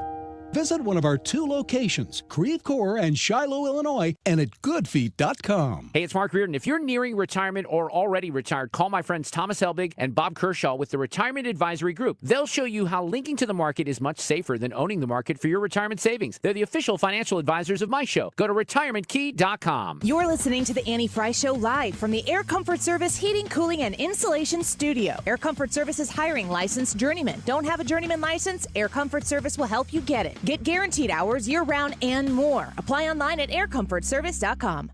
The Mark Reardon Show. Thursday afternoon, the very latest on the tariff war that's heating up, plus Brian Kilmeade for his weekly visit. The Mark Reardon Show, weekdays from 3 to 6, right here on 97.1 FM Talk.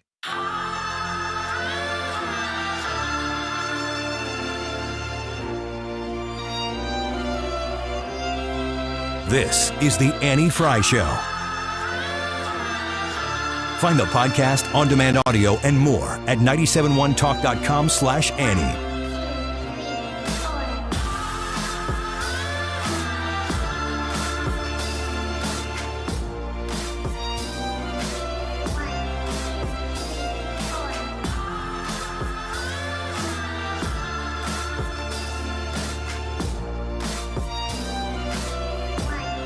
Friends, I would do it again. I have to be candid with you. I'm not trying to in some way insult you. This is a matter of principle. This is a matter of conscience. There are people suffering in this country because they don't have health care. I'll close with this.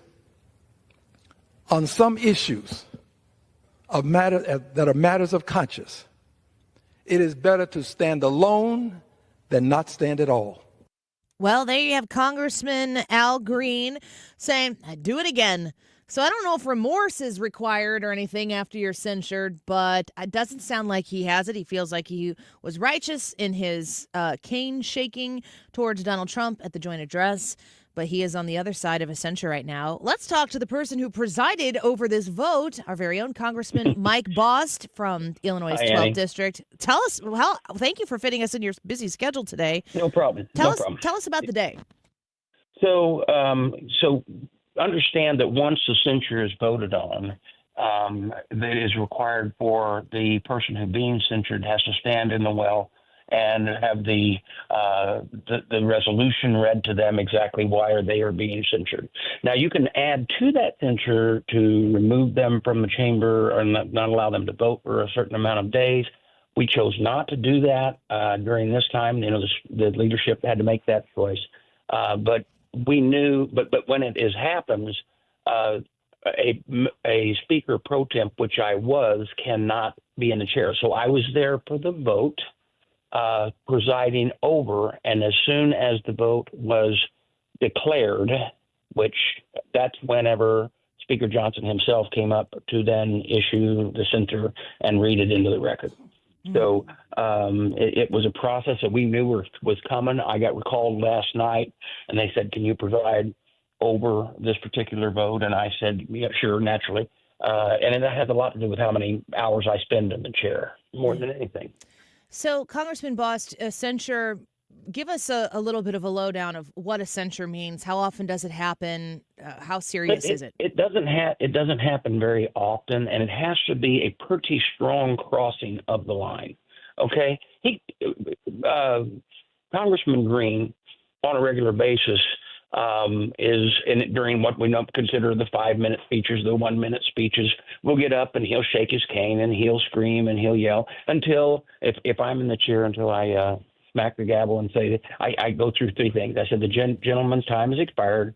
The gentleman's time has expired. And finally, if they do not quit, I can go, the gentleman is no longer recognized. And they will shut his mic off. In this case, it wasn't a case where he was using a mic.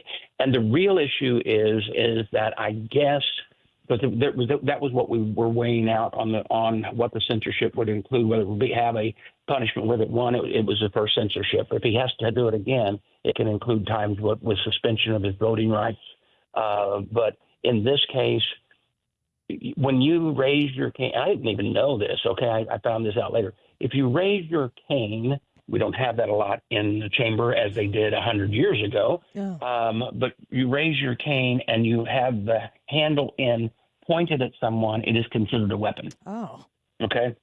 And so there was more to that than so there were certain members that wanted to go a lot farther during this time. The speaker chose to say, okay, this is the first time. But he now, Mr. Green, is aware of that there can be other consequences.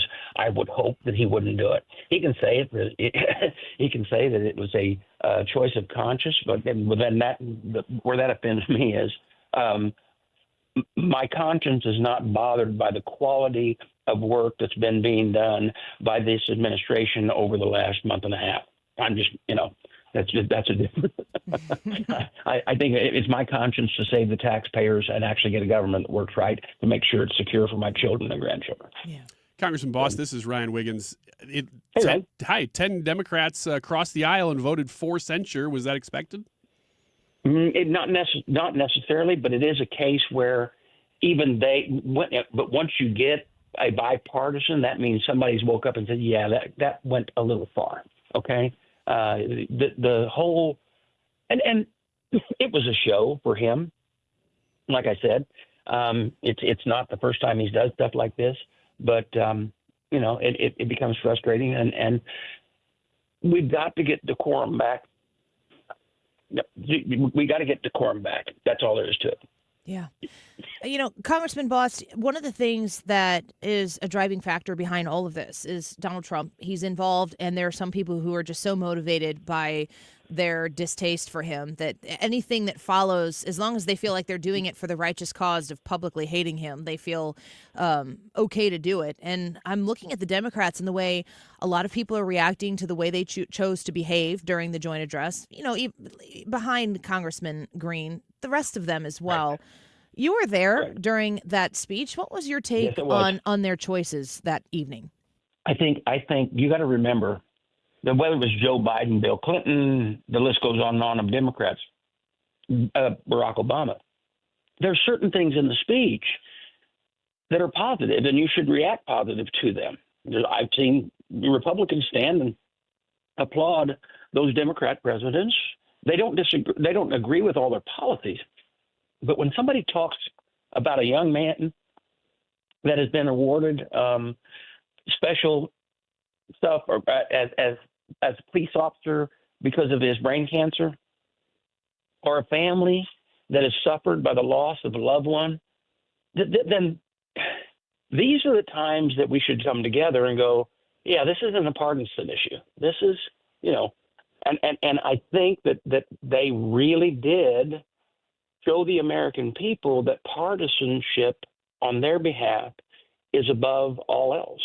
And even those things that we consider that shouldn't be partisan at all. And I have to believe, and I from what I saw, there was some polling that was done that about 65% of Democrats believe that they made mistakes by doing this. I would have thought it'd been higher than that. Yeah. But look, the president brought out some very good things. You don't have to agree with him, but there are certain things, and also you don't have to agree with him, but there is certain respect that needs to be to the office, and they chose not to do that. Do you feel as though they seem to be kind of rudderless at this point? And we have a poll every day, and today's poll is asking if they can get their act together in time to make gains in the midterms. Traditionally, traditionally you'd see the Democrat Party pick up some seats, and you didn't have to pick up very many seats, and the majority is going to switch at least in the House. How do you feel about where the Democrat Party will be come midterm? They do need to change, and some of their major leaders have told them that, but they can't get away from their radical left. The radical left won't let them get away from it. And so based on that, unless somebody talks them into repositioning, which they will not, then yes, we are going to, my hope is, as a Republican, I'm more than hoping that we're going to gain some. We got like 15, we have like 15 seats that were Donald Trump seats that Democrats are in. And, if they keep holding like this, we'll pick those seats up. And we've got a couple more seats that would be targets for them that we will actually keep because we are actually governing. And so I don't see them gaining. It's a long time. That's just it. We've only been doing this a month and a half under this president, but even though it feels like we've been doing it for 2 years already, and with all the things we've accomplished and he's accomplished, but yeah, unless they actually realize that we have to start working together, and they aren't. Now, today's vote was kind of, as you said, the amount of people that said, okay, yeah, we do need to think. So. Yeah. So we're speaking with Congressman Mike Bost. He represents Illinois' 12th district. He's also the chair of the House Veterans Affairs Committee. Do you feel as though, this budget, the House was able to pass their bill, Senate's passed a bill? Can you give us a little bit of an update on where this process is, especially the procedural stuff? Yeah, so what we did was we passed the one big beautiful bill, in the words of the president, out of the House, and that's the first step on moving forward. So the House, advances this budget bill and the blueprint that lays over and goes into, because of reconciliation. This is the one thing that we can come to agreement on, and it doesn't require 60 votes before it requires a simple majority of 50 votes in the Senate. So basically, what we're doing is, in this bill, we're unleashing the American-made energy. We're cutting reckless government spending. We're doing the $4.5 trillion tax reinstatement of the tax of 2017, so that people don't have a huge tax increase on them. Critics said we couldn't get it done in the House. We did get it done in the House. Now the Senate has to take it over there. Hopefully they take it up. Now, what modifications they do through the reconciliation process, we hope they leave it alone. We believe that it has, and President Trump tweeted out that this is his bill, what he wants. So I believe that the Senate will take it up, and I believe it'll get the bills passed it needs. Now, once you're through that, and you got to deal with all the other things, now we're back to the 60 vote thing. And that's why people need to understand that there's a reason why in the bill, and as much as you hate a debt limit increase, by having that in there, what it does is that doesn't mean Trump's administration is going to spend past that debt limit. But if we can't get a budget passed, and we have to vote on that, then Schumer will be back at the table. Where if we do it during reconciliation like we're trying, he can't come back to the table at that, because that's always going to cost the American people a whole lot more. Now, what I do see is the president will be talking, next week when we go back, there is going to be a continuing resolution, and most people hate continuing resolution. That's because most times the Democrats control the continuing resolution. All this will do is it'll give the president time to negotiate, to get his bills that he needs across the finish line, and then government doesn't shut down. I believe we'll get that passed out of the House. As we pass it out of the House, the Senate will have to take it up. Now, the Senate in that case does require 60 votes, which means Chuck Schumer can say, I don't want to pass this continuing resolution. For whatever reason, I'm going to hold it up. Well, then all of a sudden, it isn't the Republicans shutting down government. It is Chuck Schumer. Chuck Schumer's never been real good at being able to hold that. The last time he swore he was going to shut down government, he shut it down on a Friday, and I think voted on Sunday to put it back in to go through it. So he's never been good at that. And not saying that's good because his government shutdown's bad. Yeah. Right. Congressman Bost. So that's yeah. Oddly, this has been usually a budget bill just kind of is background noise to most Americans. It's a big deal in Congress and it's a big deal for those watching. But in this one in particular, I don't know if it's because of Doge and because of all the news, but I've had more people come up to me and ask me how's Congress doing with the budget bill than I've ever had before. And so go ahead. Here's the thing why. Do you know, and that's what people don't, that's why I hate CRs, continuing resolutions, and not, but now by being able to unite the government, we can't have the Senate hold us hostage for this budget bill, like I said, so we'll be able to move it, but it's going to take a little while, and we will go past that date where the other budget, where our continuing resolution moves it. The importance of it is this. Do you know that because of CRs, continuing resolutions, which mean you continue to operate on the old budget, we're still operating on the old budget that Nancy Pelosi and the Democrats passed under Joe Biden during COVID. Oh. So it was the most expensive budget that you've ever seen. So it's still, every time we do a CR, that continues on. So the people have all of a sudden said, if we want to get this straightened out, and we need to calm the spending down, and we need to reduce the size of the overall government, you got to pass a budget. Right. That's how long we've been on this budget. Think about that. It's expensive. And boy, have times changed in many times over since the middle of COVID. You're the chair of the House Veterans Affairs Committee, and I want to give you the opportunity to speak to cuts are taking place everywhere.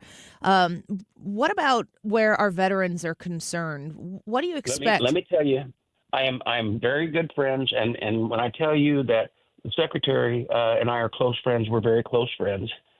He knows my district well. He's from Georgia, but he was a former member from Georgia. Doug Collins. And Doug Collins, that's right. And Doug and I and the secretary, now that I have to call him that, I and the secretary were on a phone till 11 o'clock last night. We were back on the phone at 7:30 this morning. We were in a meeting at 8:30 this morning. The problem is the Democrats are screaming all these cuts and it's going to affect services for our veterans. No. We're going to we're going to make the money that we spend on our veterans go to truly taking care of our veterans, meeting the requirements the veterans need, doing it in a wise way and an efficient way. Right now, well, first off, and this is how the Democrats scream and yelled. When we first came in, there were what they did was they froze a lot of, and there were people that were on, so you have a probationary period. Sometimes it's a year, sometimes it's 18 months. And at any time during that time, you can just lay someone off, okay, to try to reduce staffing for cause because they weren't doing the job well, one because they weren't necessary jobs. So what he did was he was first originally, there were about 6,000 or 7,000 jobs. And then by the time you settled it down, because essential jobs in the VA, doctors, nurses, all of that, those weren't cut. But the Democrats started screaming there was going to be this huge cut. They used the number 2,000, but by the time it's said and done, it was less than 500 in the original thing that we did. Now, here's the important thing to remember. Annie, do you have off the top of your head the amount of employees that are at VA in this world? No, I have no idea. 470,000. And we laid off, and we did less than 500. Yeah. So now what we are going to see, though, because the president sent out word that he's wanting to see all agencies try to back to the 2019 era budget, which was pre-COVID, right? And so the secretary is trying his best to figure that out. He actually put a memo out to hit, and this is where deep state is real, okay? And this is the things he's dealing with. So he put a high-level employee email out to basically say we're going to be required to reduce at about a 15% level. Well, so then somebody calculated out that 15% reduction, because that's what it takes to get it back to the 2019 era, is 80,000 employees, okay? So they actually released that there were 20 higher echelon employees, upper management, that they have realized that they leaked it to the press. That is the deep state. So there's going to be some heads roll, but we are going to, and I have sent out the press release as the chairman. I will be working with the Veterans Service Organization, the VFWs, all of VFWs, the Legion, all of these groups, and there's a lot of them. If they need to tell me where there has actually been the firing and it's affected services, we need to know that. Because like I said, exempt are the docs and how about this? Another one that's exempt because, and you got to know what in HR, what the description is. The person that takes care of somebody who's a quadriplegic is a physical, it almost sounds like an athletic trainer. Yeah. Okay, but that's not their job. Okay, so first HR came in and said, okay, those will be reduced, and then all of a sudden we told them what the job was, and they go, yeah, we're not reducing that. So all of this we're going through, and I will be working, and that's what my press release said, right side by side with our veterans organizations, with my colleagues in the House, those members of my committee on the Republican side of the aisle, and the secretary, which is the administration, to make sure no veterans lose their services, that they're guaranteed, that they still get the quality, if not even better, because we have had a lot of failure.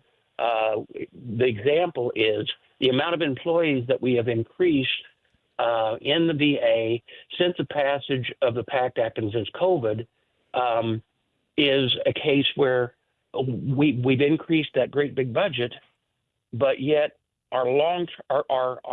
when Trump left office, our list of people that still had to be dealt with, that's a legacy list of people with their claims, was 45,000.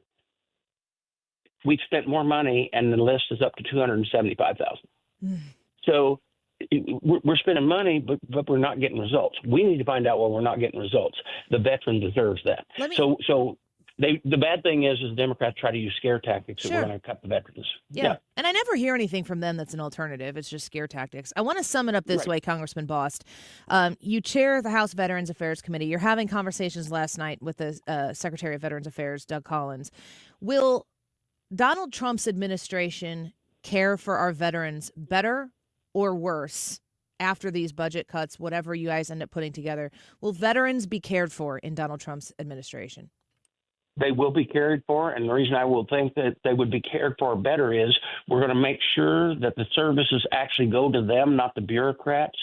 And not only that, do we make sure that it goes to them and not the bureaucrats, because our veterans are taxpayers too, then they can be sure that their tax dollars are being spent wisely to provide for their needs. Well, I think that's what matters. If you implement efficiency, that could also provide for better care. It's never been about just the dollar spent. We could just say, look at the Department of Education, for an example. Well, we're going to be looking at that pretty hard next week. I know. I'm like popcorn ready for that freak out. We will touch back with you soon on that. Congressman Bost, thank you for the insight here. A lot of people wanted to hear what you had to say about that. Thank you for having me on. We always love talking to you. Thank you. Bye-bye. A lot of people want to know about the veteran stuff. So I appreciate him giving the straight facts on what's actually being taken place. Like, if you spend $10 on something and you overspend for that thing by $4 and you cut the budget from $10 to $8 and now you're spending it on things that efficiently can deliver the service, yes, there would be budget cuts, but not necessarily a provision cut. But that's not fun to talk about. No, but I think we've finally gotten to a point in American history where America gets, because we've heard for so long that this agency, that agency, they just spend and spend and spend. And, nobody really knows where it goes. Now we're finally asking, can we find out where that goes? Yeah. Can we find out if it's actually doing anything? And we have people in charge doing that. And the Democrats pearl clutch and go, no. What a terrible position to take. No, you cannot. And if you want to look behind that curtain, you hate those people. It's actually quite the opposite. Yeah. The signs at the State of the Union, save Medicaid.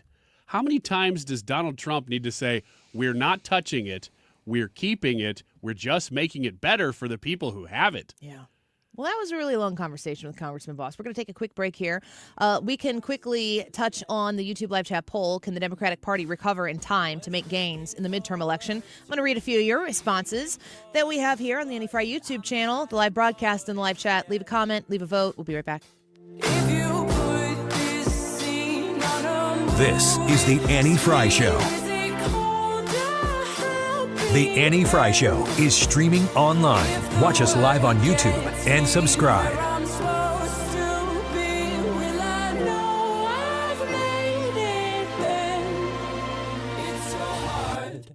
Can we skip to the good part?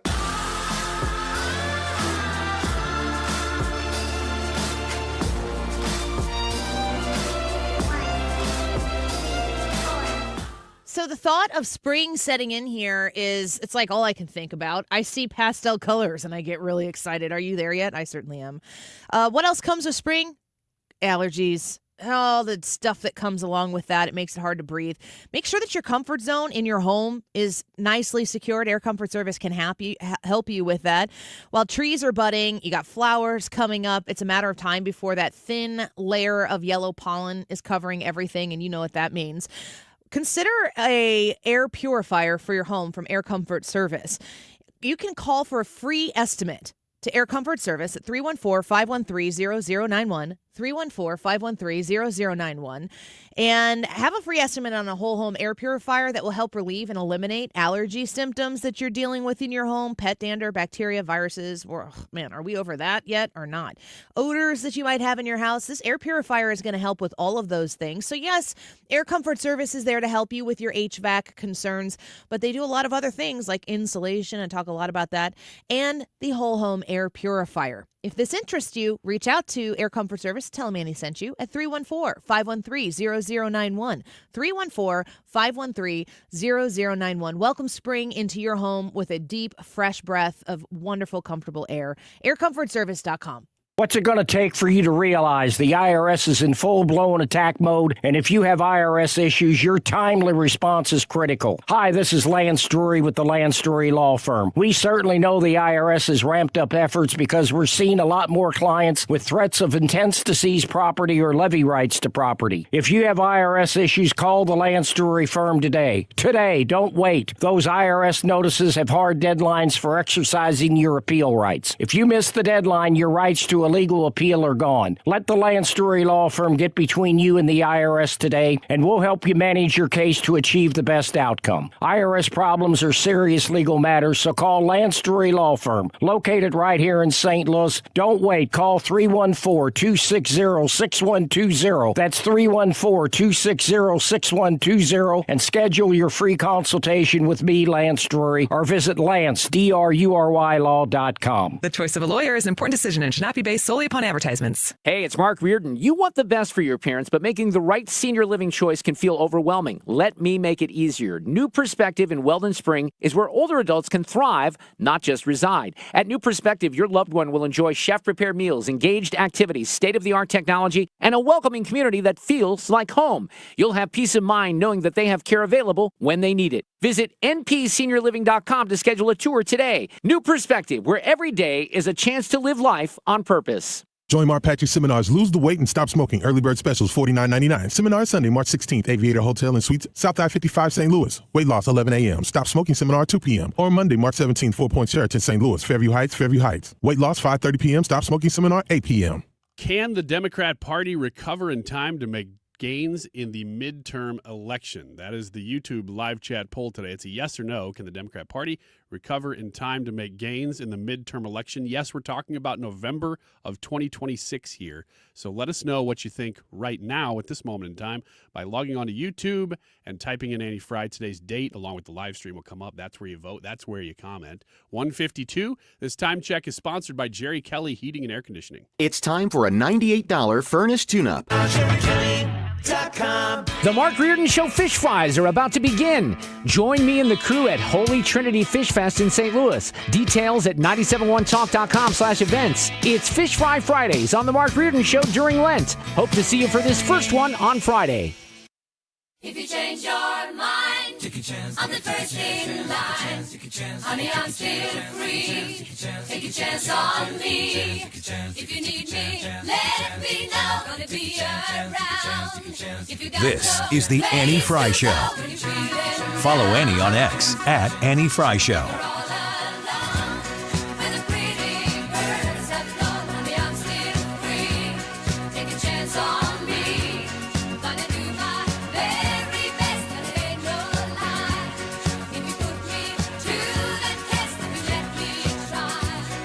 Welcome back to the Annie Fry Show on 97.1 FM Talk. We're happy that you're here with us, and we're happy to be here with you. The YouTube live chat poll, can the Democratic Party recover in time to make gains in the midterm election? Yes or no? We haven't discussed this here amongst ourselves quite yet. I want to get to a couple of your comments, your thoughts, as you are leaving them on the YouTube channel. Vicky said no, unless they get back to being moderate, which sounds like yes, they could. They're flailing right now in wild affair. Russell says, yes, not everyone is in tune with the lunacy going on with the Democrats. So, yes, they will get their voters. Betsy says, no. However, anything is possible. Never say never. So maybe that's a yes. Also, yes. What do you think? Well, I'm a 100% yes on this. Because the question is, can the Democrat Party recover in time to make gains in the midterms? That's a long way away. There could be a whole lot of events domestically, internationally that could affect that vote. The Democrats just find themselves happen to be on the right side on. Who knows? Can you give me an example of a hypothetical that would be that? That would be a world global event. Yeah, Russia takes Ukraine. They would go nuts and say, Trump planned this. He's Putin's friend, and he did this on purpose. I don't know that there are enough people who are plugged into the political scene who care more about the outcome of that. And, I'm just saying facts. I'm not really advocating one way or the other because that would be a huge concern for NATO countries because my understanding is you get through Ukraine and that you're sharing a border with NATO countries. Mm-hmm. That I don't know that people pay that much attention. Another one would be if the economy absolutely tanks. I mean, we go into full recession, depression. I think that's about the only one. Depending on the timing of the Russia thing, like if it keeps going and then it goes into next year and that happens, I don't know. I mean, I'm just pulling out hypotheticals. To me, the Russia-Ukraine thing, I think people are where they are on that.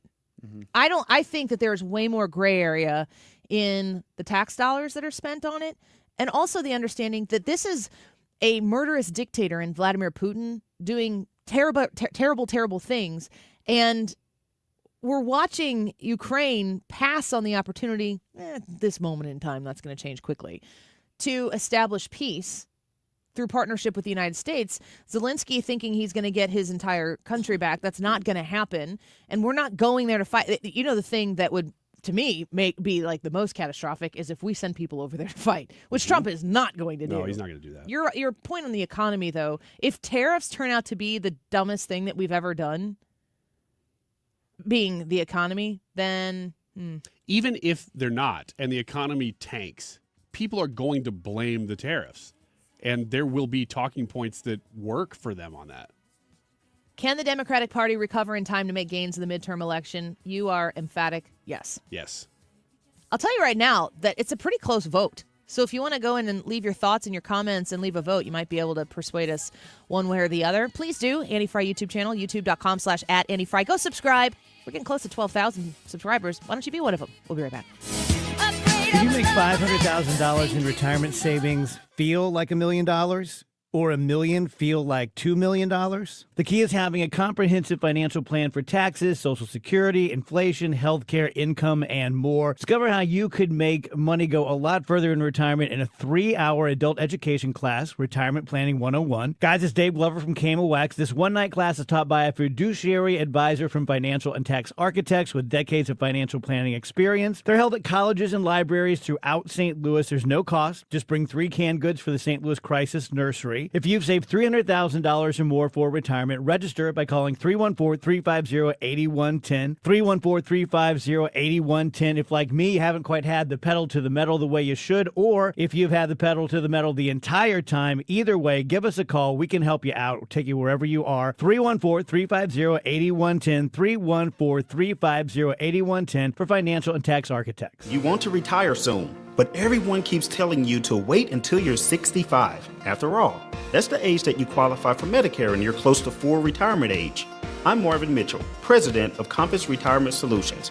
In my new book, Retire Early, The 9 Critical Decisions When Retiring Before 65, I discuss proper planning to help make early retirement possible.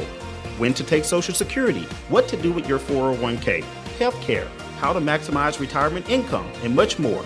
Get a complimentary copy of Retire Early by calling 1-800-743-8510. That's 1-800-743-8510.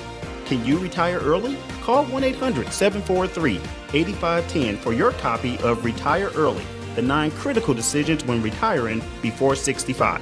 Investments and services offered through Compass Retirement Group, a registered investment advisory in Missouri and Illinois. Compass Retirement Solutions is not affiliated with the U.S. government or any governmental agency. Hey guys, Glover here for my friends at Triton Exteriors. Hopefully you've heard me talk about Triton before, and you know that I'm good friends with their owner, Tim, that I love their commitment to customer service. Tim comes from the restaurant business, and so he is completely focused on your happiness. The answer is yes. What's the question? Also, we're not just your average contractor. We're your neighbor. We're proudly based in Shrewsbury. We deliver stunning exteriors with James Hardie Siding. So why James Hardie? Why is that a big deal? Well, it's the #1 brand for durability, curb appeal, and the best-in-class return on investment. As part of the James Hardie Alliance, we bring expert craftsmanship and a personal touch to every project. Your home deserves the best, and with Triton Exteriors and James Hardie, that's exactly what you're going to get. For roofing, siding, gutters, or fences, call 314-717-1159 or go to triton-stl.com. 314-717-1159 or triton-stl.com. KFTK FM Florissant from the Kaufman Townsley St. Louis's Injury Lawyers Studio. Call 314-500-5000. That's 314-500-5000. All on the free Odyssey app. But it says he's not backing down. I'm Jack Callahan, Fox News, from his ultimatum to Hamas. President Trump warned Hamas to immediately return all of the hostages or else it won't be safe for a single Hamas member. It's fairly clear he was saying, I've had enough. President Trump's special envoy to the Middle East, Steve Witkoff, says former hostages described the horrors experienced in Hamas captivity. The president listened to it, absorbed it, and said, it's unacceptable. I'm not going to tolerate this type of behavior.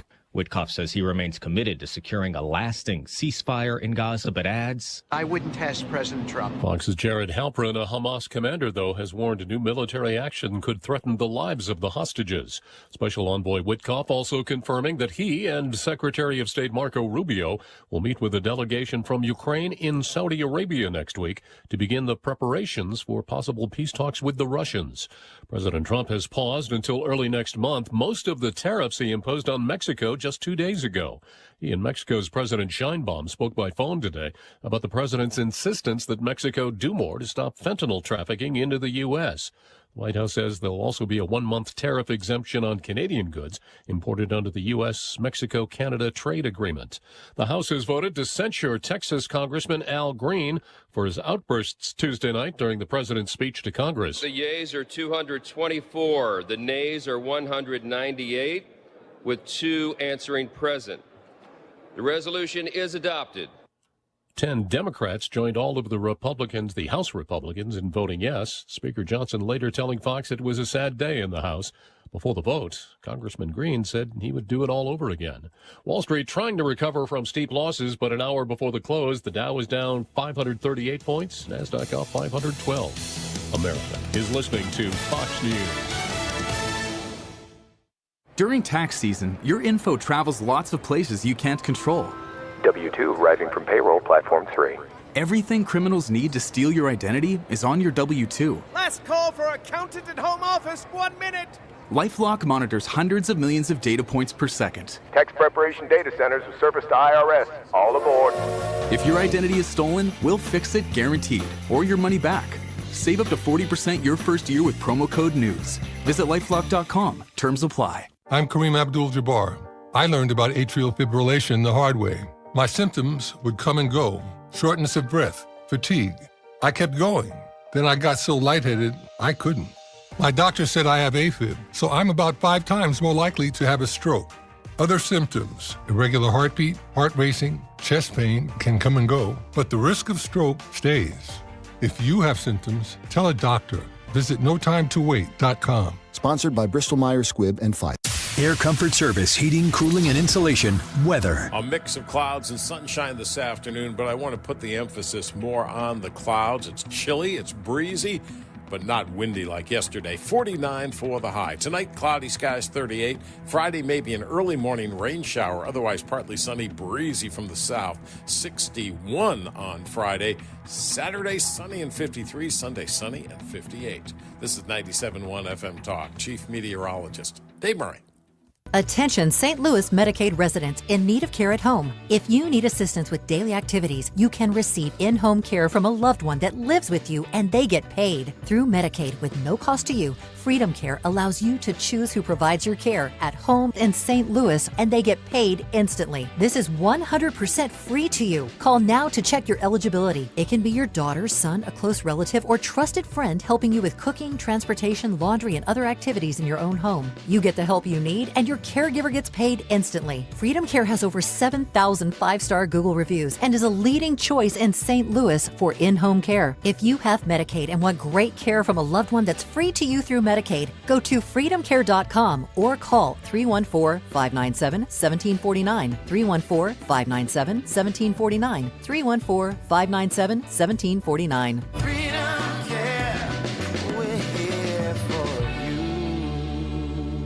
Tuesday, March 25th at the Frontenac Hilton, 6:30 p.m. I, myself, as well as Mark Cox and Mark Reardon, will be at that Frontenac Hilton event with the Retirement Advisory Group.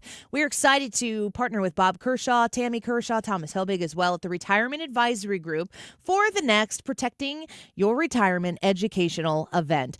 Tuesday, March 25th at the Frontenac Hilton at 6:30 p.m. Every time we do one of these things, and I always, the room's full, so you got to reserve your spot. I'll give you the number here in a second. You can jot down or stick into your phone so you can make the phone call. Many of you have said, I've heard you talk about these for so long and I just figured it was time. This is time. Tuesday, March 25th. This is your time. I'm speaking directly to you. And you're looking at your radio right now going, is she talking to me? And I'm saying, yes, you. Put this number in your phone. Call and reserve your spot.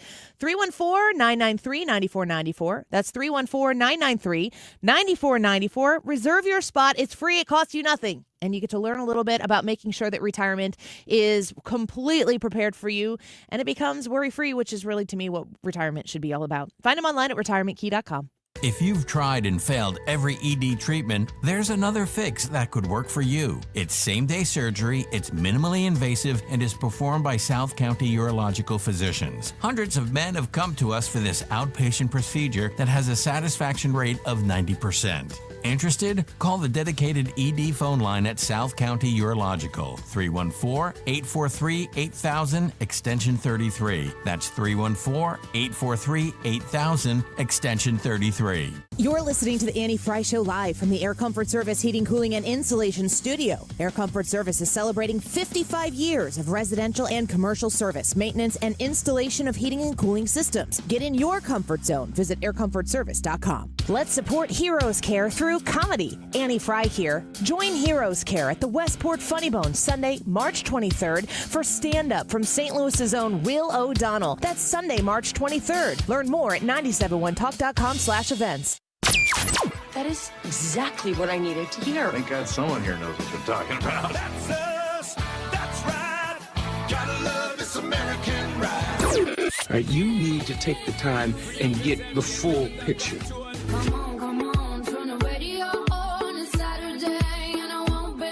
Don't get me wrong, I love the ladies. I mean, they rev my engine, but they don't belong in the newsroom. It is Anchor Man, not Anchor Lady.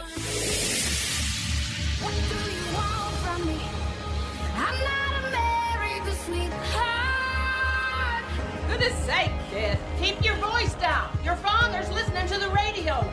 I'm not America's sweetheart.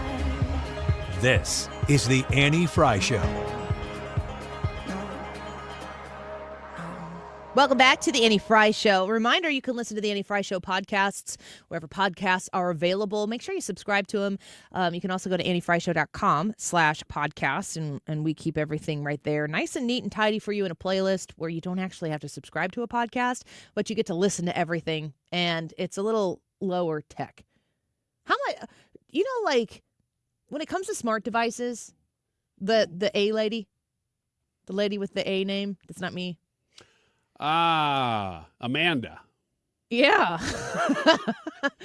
Do you use those in your house, Amanda's? We've had the dots, but they weirded me out. Now my daughter still uses hers, and she'll actually set her alarm. So you have it in your house. So we do have it, but it's just in her room. Oh, yeah, sure. And that thing moves around your house at night while you're asleep. Well, I just like to pretend that that's not true. I know that that's true. Oh, willful ignorance. But I just choose to not believe it. But we do have one, and she will ask it to play songs and things, and I think she enjoys having it. The rest of us are a little weirded out by it. They are fun and wild technology when they first hit the market. They still are. You stare at this little machine, and you tell it what to do, and it's like, okay. Yeah. You want to play hockey? Yes, I will be the puck. Do you use them? The only spot that I have one is on my TV. I've got an Amazon Fire TV, so it's built in, but I don't. Does it listen to you? Only when I press the button. Mm-hmm. Yeah, right. Just like Facebook's not really listening to us. It's where the remote is, though, because that's where the mic is. It's not the TV that's listening. But, yeah, it's probably listening all the time. So technically his remote is listening. Yes. Can you say it to the remote and be like, hey, remote, where are you? Because that's our problem. No. No, and it wouldn't respond because then it would know. Yeah, it doesn't have. What if it went? It knew. It only has a mic. Then you'd go, what did it just say? And then you just leave. Look under those couch cushions. I couldn't understand what it said. We literally have 4 remotes for our TV in our living room so that there is one accessible. And they're still, I may know where one of them is. Man, we just walked through this. My son, my oldest son, 10 years old, Sinjin, he is a perfectionist. He hates doing anything wrong ever. Is your wife a perfectionist? Yes, in a different way, but yes. And he thrives on being the kid who's figured it out and is ahead of you. He's competitive. Yeah, he's competitive. Just like you. And he's a perfectionist. So when he messes up, I mean that kid beats himself up so bad. But he, about a year and a half ago, lost the remote to the TV upstairs, and that thing was gone. And I mean, we looked for it and looked for it and looked for it. Isn't it weird when something like that happens to know that it is somewhere? Yeah, we know that it's not gone. It did not disappear. Unless it happened to get put on a plate and thrown away. But I mean, other than that, even if it did, it's somewhere. Well, it's still somewhere. It's in a pile of junk somewhere. But 95% chance this thing is actually still in that room. Yeah. We just don't know where it is. Hiding from you going, remote, I can hear you. Keep talking. Sound like something from the Goonies. Yeah. And I'm yelling in slow motion for some reason. Mm-hmm. Maybe that's your problem. Maybe it can't understand yeah, you. I'm saying it too slow. But he lost this thing, and he knew it was him, but we couldn't find it. Now, I'm kid you not, it was a year and a half before we found it. And we found it in January of this year. And we were, oh my gosh, I can't believe we knew it was up here somewhere. Okay. But we had already bought a new Roku and all that stuff. Yeah, you can use the app on your phone. Within 2 weeks. Gone? He loses it again. Oh, no. And this kid he beats himself up. He was so excited that we found it. And then he lost it again, and he knew it was him. So I said, okay, clearly I don't want to pile on. You know you've done wrong here. But there has to be something to get you to kind of wake up to the fact that you're doing something with these remotes that you're not thinking about. So his punishment was that I made him buy the new one. Fair? How much was it? $20. With what money? He had won the NCAA tournament pool with my dad a year ago. That stings. So he still had some cash hanging out that I said, well, let's pull it out of that. You won't even notice that it's gone. How do you feel about it? He was okay with it. He was like, this is very fair. He's like very rational. And I said, I really did talk to him. I mean, like, do you think this is fair? And he's like, yeah, I think this is fair. But he still, for the whole day, the next day, it was almost like he was just dour. How long ago was that? This was just a couple weeks ago. Do you still have that remote Well, the new one came, that he bought? and we have not found the old one. Oh, wow. But no, do you have the new one still? We still have the new one. Yeah, okay. Yeah. Now, if you lose the next one, would he be like, all right, fork it over, Dad? No, because I would buy the new one anyway. Yeah. I mean, I'm buying everything. What is it about remotes? Why are they, I mean, I don't know. Have you ever seen, you can get remotes that you can, like, there are cases you can put remotes in so they're gigantic, so they can't get lost. No, I haven't seen those. I've seen the giant remotes, though. I had one of those. I Did kept you? losing my remote, so it was like, I don't know, 6 inches wide by like 12 inches tall. Tape a tile to it. Here's the other thing. If somebody's probably already said this in our chat, and if you haven't, I'm inviting you to come to our chat and say this, because I will say, I told you so. Somebody's going to say, look, when you lose a remote, you can just get a universal remote. No. Not with Roku's? I don't understand those. I don't get them. I don't understand how to program them. I don't want to deal with them. I'll just buy a new one. The nice thing about Roku's, though, is you can use a phone app to do it. Mm-hmm. I didn't know that. You can do that with Amazon, too. I had no idea. Now you do. I have it. It's right here on my phone because we have the same problem. We move Roku's around our house. Roku's are the best thing. And I remember, like, when streaming television, like streaming as a whole came up and it was something that was on your TV, I remember being like, does not compute. I understand cable and I understand satellite. But I do not understand the concept of streaming. How do you get that there? That sounds pretty stupid, probably to a generation of people, but a lot of folks have gone through that same transition with brand new technology. And I remember when St. Louis announced YouTube TV was coming to St. Louis, I got it the very first day it was available. Oh, that was regional? They rolled it out regionally when it was first coming out. Like I had to have been one of the very first people in St. Louis because I knew that it was going to be released. And as soon as that day came and it was available, I was signed up for it. And because it was $35 a month. A month. Is that good? That's great. Compared to what you pay for cable television, $35 a month, and you got everything for YouTube TV that you would get if you were like a cable subscriber or a satellite. Didn't know that. Yeah, Okay. $35 a month. But I'm like, I don't know what it is, but there were no contracts or anything. I'm like, if it sucks, it cost me at most $35. Why would I not try this? And I've been a YouTube TV subscriber ever since. Granted, it's a lot more than $35 right now, and I'm back to the drawing board thinking, is this really the smartest thing for us? Do we use this enough? Do we need this enough? The portability of it, I absolutely love. I use it a lot for a lot of different things, but I'm just asking myself, is this the best avenue to go down this? But when Roku's came out, and there were Apple TVs, I think, wasn't that a device you could plug in? Yeah. Still is, isn't it? Yeah, I think you can still get an Apple TV. Like to make, well, I mean, it's a little box, and you plug it into your TV. Like, I didn't understand smart TVs. I still don't. I get a Roku, and we're done. Roku's are the greatest thing ever because as long as you have an HDMI input on your TV, you now have a smart TV. Yes. And you can do so much more with it. Like the concept of watching YouTube on your television, wildly weird concept. Why would I even want to do that?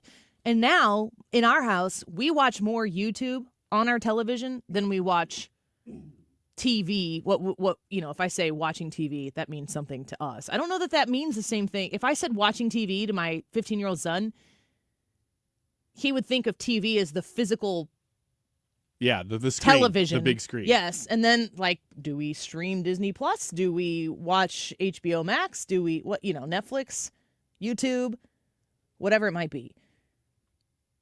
This stuff develops and it changes so much. Even our show right now, if you have a smart TV, you've most likely YouTube was one of the original apps that came. So even older smart TVs most of the time have YouTube on them.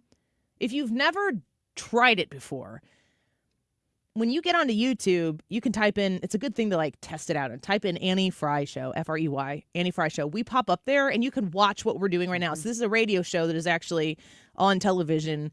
Hi, we're waving at you right now. You can also watch it on replay. But when you start finding YouTube rabbit holes of specific interests that you have. Oh, man, it's fun. It's like, why do I ever watch television again? I know. And they have full movies and sometimes TV series on there that are so lost to time that the person who made them and owns the copyright doesn't even care anymore. I've got this hobby. I may have mentioned this in the show before, but I've been doing it for 10 years now. Of watching and trying to find, actually, it's getting harder because I've been doing it for so long, every single movie or TV show that is either themed or has a scene that involves the last man or person on Earth. Yeah, this is your Have thing. I said this before? You've talked about that before. Yeah. It's a random thing, but I love doing it, and that's the only place to find stuff that's, because we're talking about, and I'll dig and dig and dig. Oh, this movie from 1974 that only ran on ABC one time in October. You can find it now. But you can find that usually on YouTube. Do you have other YouTube rabbit holes? Sort of. I'll watch foreign TV series sometimes. Usually they're Australian or British. But you're still watching TV on YouTube. Yeah. That's not what I use it for. I found a YouTube channel that's basically forgotten cartoon theme songs. And now you reminded me of my I got one. So like this one, like it just got fed to me one time whenever I was scrolling through shorts. It's like, do you remember this theme song? I was like, oh my gosh! And you hear a song like that, and it takes you back to a place. Absolutely. Yeah, like the one came up, and it got me to start watching it on Disney Plus. Was Tailspin? I don't know if you remember that show with Baloo the bear and the Sea Duck. Yeah, that was only one season long, but it had like 60 episodes. Isn't his name Launchpad? Launchpad was he's one of the DuckTales. characters. He was DuckTales. No, he was in both too. Was he? He was a crossover character. Okay. Brad. He was I haven't gotten to that episode crossover. yet. Yeah. Launchpad was in both series. There was Kit Cloud. They were on Kicker. KPLR 11. Yeah.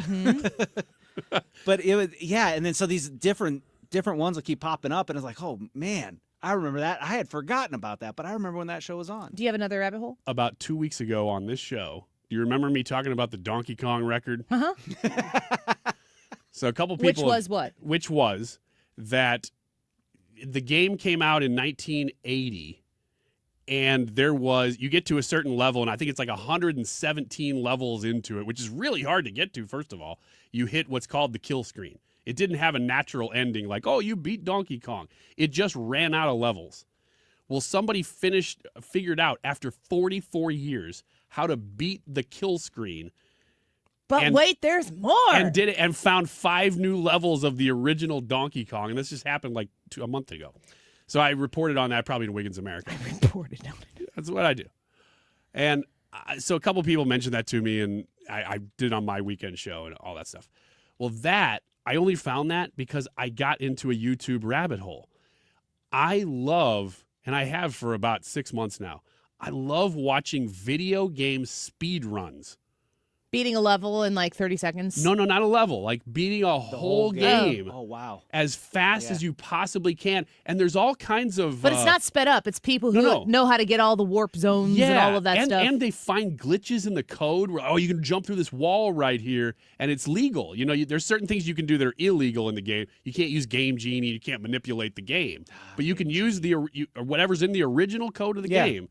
You can do it. And there's apps that they'll sign into to make it official, because we're talking about shaving off portions of seconds at this point to beat them. But it is fascinating to watch people beat these games. Sometimes classic games you played with your kid, you're like, I spent 8 months trying to figure out how to beat that game, and you watch somebody doing it in 3 minutes. I think it's funny to go watch YouTube with other people because you're never interested in their rabbit hole. No, and you're like, no, wait, let's do mine now. Let's put mine up there. And it's like, no, I'm really not interested in like the new treats that are going to be in Epcot this, right? Which is one of my rabbit holes, and you can just not have to worry about it. But like, we'll watch Disney World updates and stuff. My kids, my Molly especially, is like, can we watch the castle? So we put up Disney YouTube, and people walk around, whatever.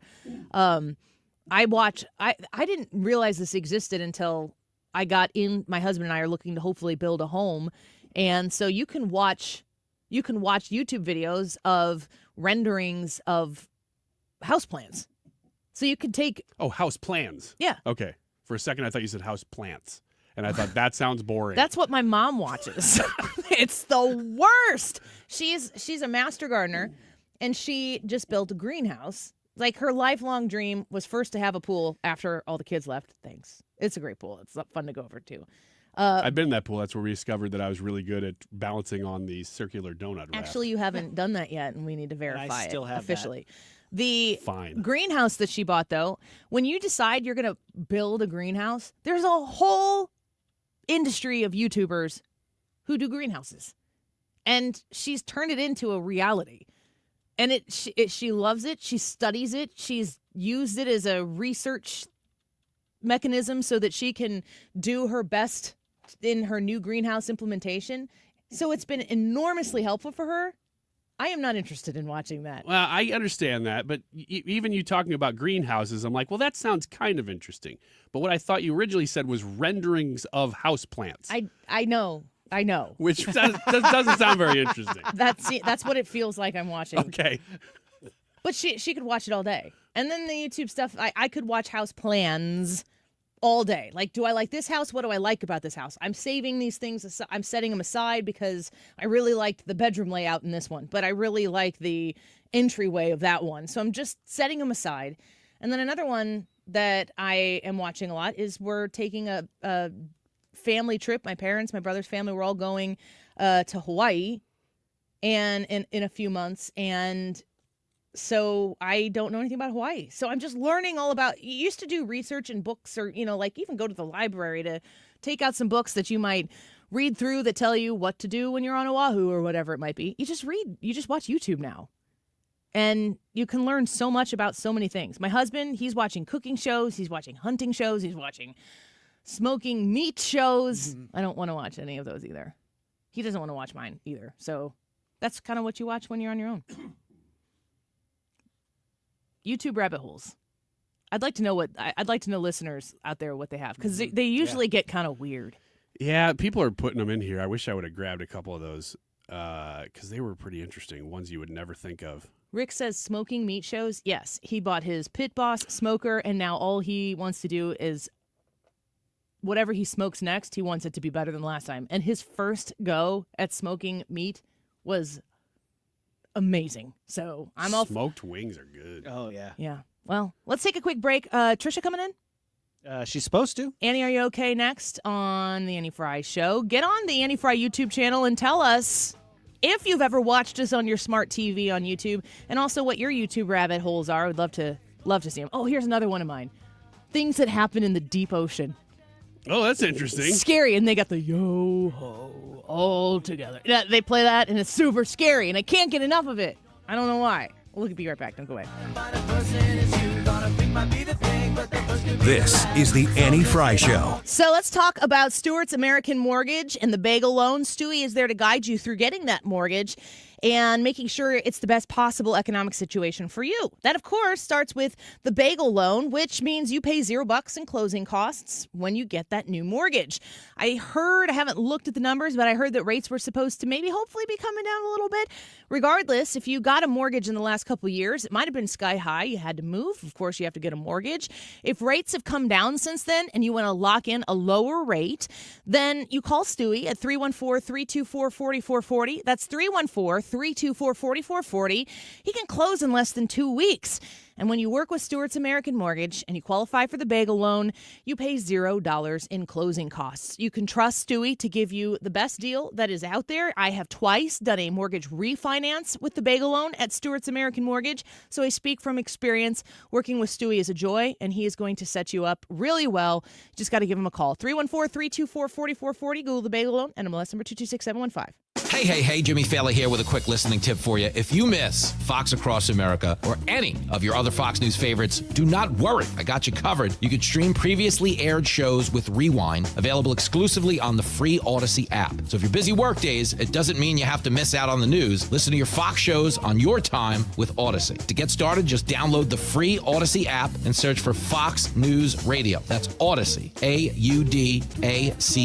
I'm spelling it out in case you're a little slow like me. A lot of people, when they come in, they'll say, this is my last hope. The next step is getting them in the right arch supports. Our goal is to have that long-term change for them. To see someone that is in pain, I change things for them. See how we can help you with a free fitting at the Good Feet store. Rhino Shield is far superior to even the best traditional exterior house paint. Rhino Shield is 8 to 10 times thicker than paint and comes with a 25-year transferable warranty. Rhino Shield is the only ceramic coating company that has been chosen by Disney, This Old House, and 3 times on HGTV's Curb Appeal, where every episode is concentrated on unpainted brick, bonds and seals to stucco, wood, hardy, block, color lock, masonite, and more. No better product for those steel aluminum-sided homes that have become, chalky and tired looking. We coat sloped and flat roofs to extend their lives too. After 15 years, we've got a great reputation and a superior product. As long as it's affordable, why wouldn't you do it? Before you make the costly mistake of painting with traditional paint, you'd be best served to call Rhino Shield today. We are the experts and our evaluations are free. 877-25-RHINO or 877-25rhino.com. Tell them, ladies. No pain, don't Rhino. Go Rhino Shield. Never paint your house again. Rhino Shield. For details and a list of all station contest rules, visit www.971talk.com/rules. Choose Syntec Full Synthetic Motor Oil, formulated for today's engines, only at O'Reilly Auto Parts. Get 5 quarts of Syntec Full Synthetic or a MicroGuard Select filter for just $32.99 in-store only. Limits apply. Learn more at O'Reilly Auto Parts. Brian Kilmeade is coming to town at the factory, and Trisha wants to tell you all about it. Trisha? Oh, come on. You're on the radio. Brian Kilmeade is coming to town March 22nd at the factory, and tickets are available now. We've also added VIP meet and greet experiences that even if you have a ticket, you could add that, or you could get the whole package all at once at 971talk.com/events. Anything else to add? No, it's great. Be there. We'll be there. Great. Woo! Looking forward to seeing you. Trisha is especially. I'm so excited. And she will not be nearly as mic shy that night. I think she might I'm be on ready. the stage. You know what? I might just take over the show. Brian's going to have to ask me to leave. Yeah, you should sign all of his books. I will. I will sign all of Brian Kilmeade. If you show up to the VIP meet and greet, I will sign every one of Brian Kilmeade's books. Clip that and take that night. 2:29, this time check is sponsored by Jerry Kelly Heating and Air Conditioning. It's time for a $98 furnace tune-up. News that's on time. On your time. Download the Odyssey app and dip in whenever you want. And stay on top of what's happening. 97.1 FM Talk on the Odyssey app.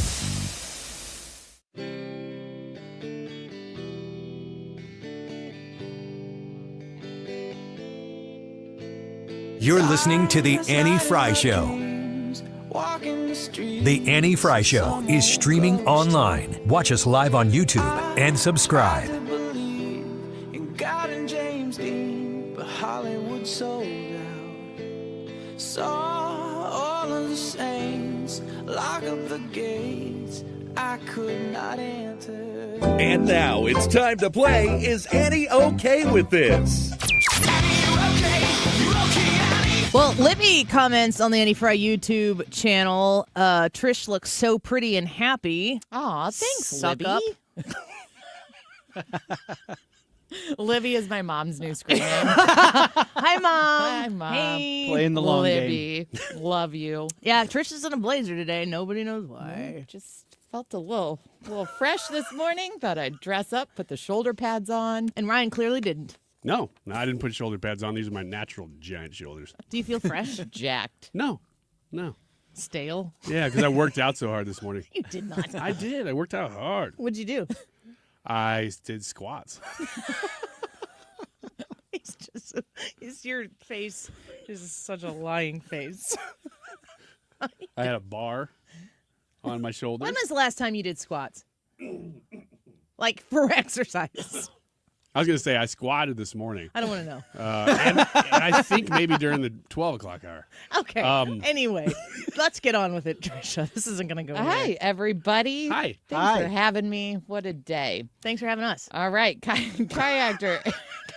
Guys, get on the rails. It hurts. It's good. Oh, man. Kayaker airlifted to hospital after being attacked by an alligator. Speaking of hurting. Kayaking with alligators. A woman was kayaking in Florida, of all places, when an alligator popped up and bit her elbow. Ooh. An eyewitness called 911. They reported the woman was bleeding, that the alligator had ripped off another man's life jacket, and that said alligator was currently MIA.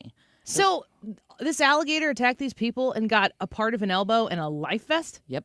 And then disappeared. They should buy a lottery ticket. That's not a great I think deal. this is a good story. The person who had to call 911, though, was like, yeah, this woman's bleeding. There's a guy without a life vest, and we can't find the alligator. So they were just like in this limbo where the alligator was floating around. Oh, was there a third person? Well. Was there another alligator on the grassy knoll?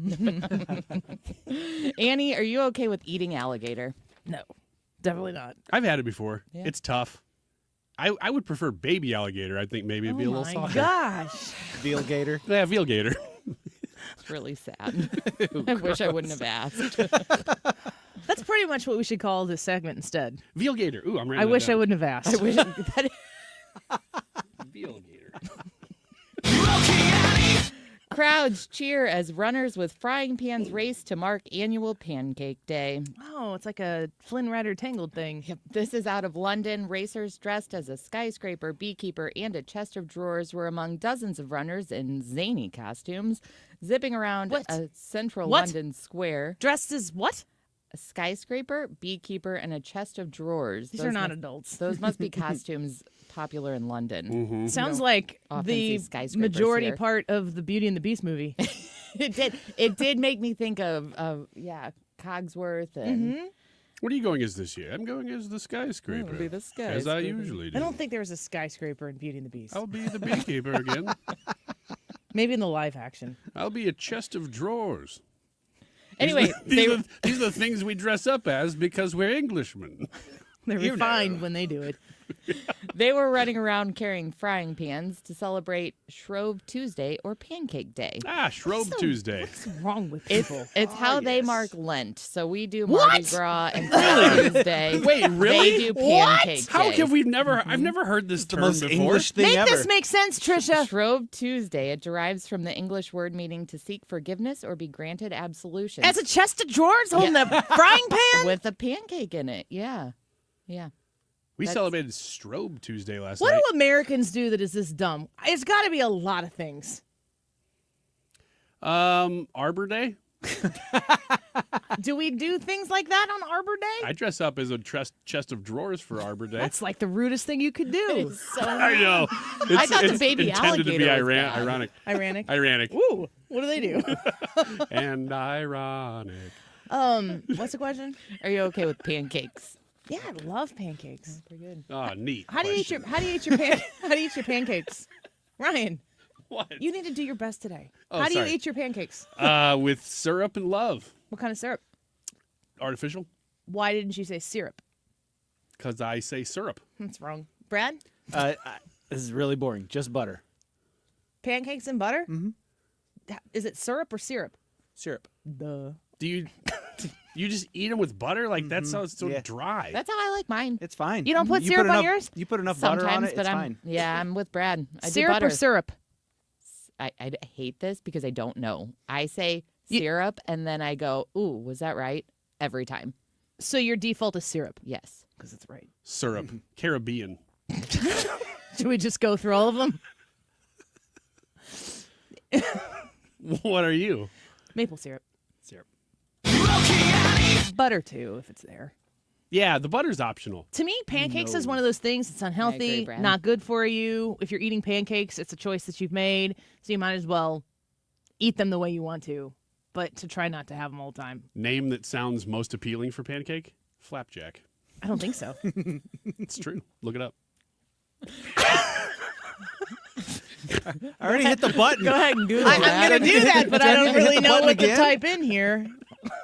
New Monopoly eliminates cash, uses smartphone app to do the math. Oh, that's not, I don't know. Hasbro announced an updated version of Monopoly is coming later this year. Instead of using cash and designating a banker, players will use a free app called Monopoly App Banking to track money and properties. The game is expected to be released in most major retailers in August for $24.99. The mobile app will be free. The board is similar to a traditional board, but now features kid-friendly alternatives. It's a hologram. To the not yet. You have to get soon. a mark on your hand or forehead to buy anything. And a microchip. Yeah. I don't. What's the question? It's just the Are you new okay version with of this? Monopoly. Eliminating cash from Monopoly. I actually am okay with this. I'm a traditionalist on most things, but I mean, I have children in my house, and nothing that ever comes with pieces retains those pieces. So when you lose all that stuff, then you keep the box. For what purpose? I don't know. You should throw it out and go buy another $8 cheap version of the game. But money, I think it would be nice to have the kids be able to play and participate in the exchange of funds. But that's not what people really do anymore. No. So I'm actually not that opposed. I think I'd be more likely to do it. Because who ends up being the banker anyway? Probably mom. I haven't played Monopoly in so long. But I feel like it would maybe make the game a little bit more doable. I think they should keep the cash, but increase the prices of the real estate, because the boardwalk is only $100 or something, $200. Mm-hmm. That seems low for a high value property to me. Well, if it's digital, you could do all that, and it doesn't. You should be able to buy it with crypto.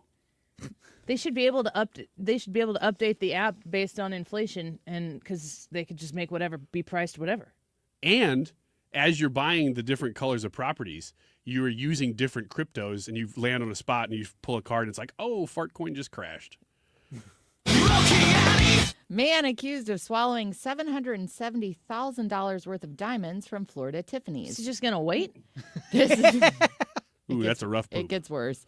This happened in Orlando. A 32-year-old entered the Tiffany's store, said he was there to negotiate a purchase for an unnamed Orlando Magic player. He was taken to a private room, shown a diamond ring and 2 sets of diamond earrings. He allegedly jumped out of his seat, grabbed the jewelry, took off. After a scuffle, he dropped the ring, but he escaped with the earrings. He was apprehended, and in custody, he was seen swallowing several items. Oh, no. A body scan eventually confirmed the presence of, quote, foreign objects, which are believed to be the earrings. Wow. What do you want to know? Are you okay with the song Ice Ice Baby? Yeah, I'm not mad at it. I think it could be overdone. That's a terrible heist. Well, I don't think People saw. I don't think that was his plan. People saw that guy with all the jewelry. They're like, that's the guy. He was in custody when he swallowed the Yeah. earring. This sounds like a guy who got caught with drugs before, and this is what he did to get rid of those. Just, what do I eat them? Oh man, yeah, that's coming straight back out. You're not What if it digesting doesn't? that. Well, then you got bigger problems. Can you imagine the law enforcement who has to sit and wait? Yes, I can. Yes, I can. That would be very unfortunate. Yeah, because you're just sitting there watching that guy, basically giving him laxatives. He's holding it in. Oh man! But if you were the cop and you got to keep it, I'd sit there all day. No, you don't get to keep it. That's the insult to injury. We're going to need you to fetch those and hand them over. I think we should ask Hans what the law is about that next time he's on. I think that I will take that day off and you can have next Thursday. Hans, scenario. Is this squatters' rights? Do you want me to text him? Yeah, please do. Got something to run by you real quick, Hans. Oh, man. Okay, and finally, people are eating packing peanuts. Oh, gosh. Why? What the world's been waiting for. The personal care brand... Trying to get the diamonds out? Lush is shipping boxes with EcoFlow chips, an alternative to typical foam peanuts that are instead made with potato starch base to make them dissolve in water and soil. They aren't edible, but there are people on TikTok claiming that Neither are Tide Pods. Exactly. People on TikTok are claiming they make the perfect bedtime snack, arguing that the foam pieces are completely edible because they dissolve in their mouths. Yeah, that's a sure tell sign. They're meant to be eaten. Yeah. There can't possibly be any wait until RFK Jr. finds out what's in those. Well, apparently there are compounds linked to cancer. So best case you eat them, you get a bellyache, some pain. Worst case you get cancer. Annie, are you okay with eating packing peanuts? No. Can't say I am. Right? That should be one of the standard questions if you go in for a checkup. We're seeing some weird stuff here. Does your family have a history of cancer? No. Have you been eating packing peanuts? The forms are going to get weirder and weirder, that's for sure. All right, Trisha, thanks for being in here with us. Well, thanks for having me. We appreciate you very much. We're going to take a quick break. When we come back, we'll get the results of today's YouTube live chat poll. Can the Democratic Party recover in time to make gains in the midterm election? Yes or no? We'll be right back. This is the Annie Fry Show.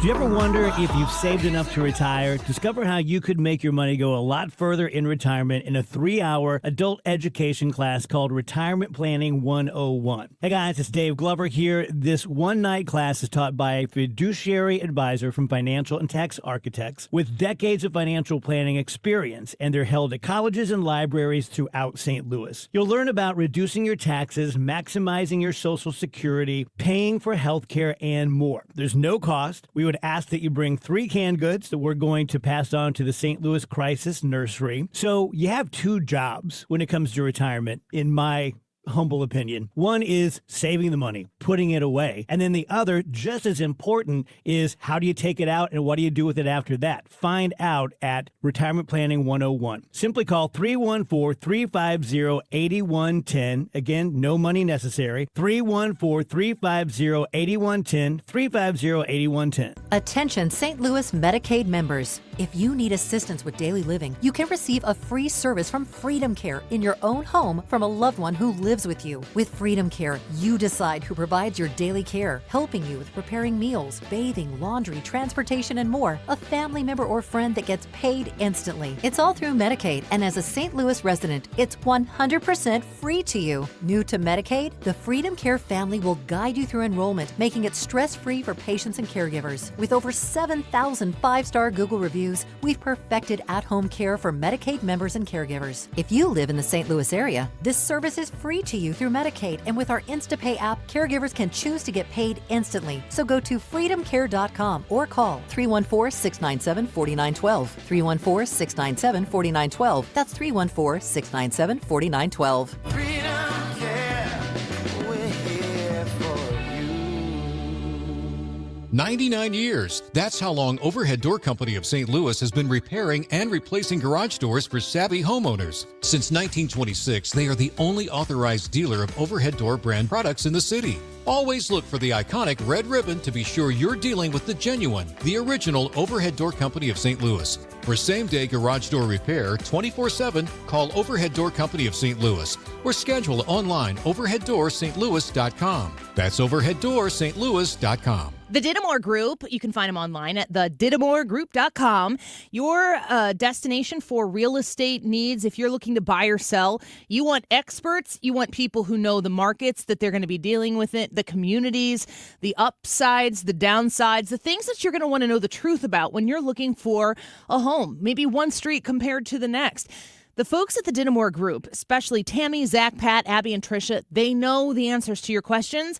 And if you bring something to them that they don't know the answer to, they will get the answer for you so that you can make very educated decisions when it comes to where to buy. In Missouri and Illinois, I might add, they are the #1 team in the #1 office in the Metro East. So when you choose the Didamore Group, you're choosing winners. You want to make sure that your home listing is done with precise attention to detail, that you don't miss any opportunities for a faster sale or a better sale.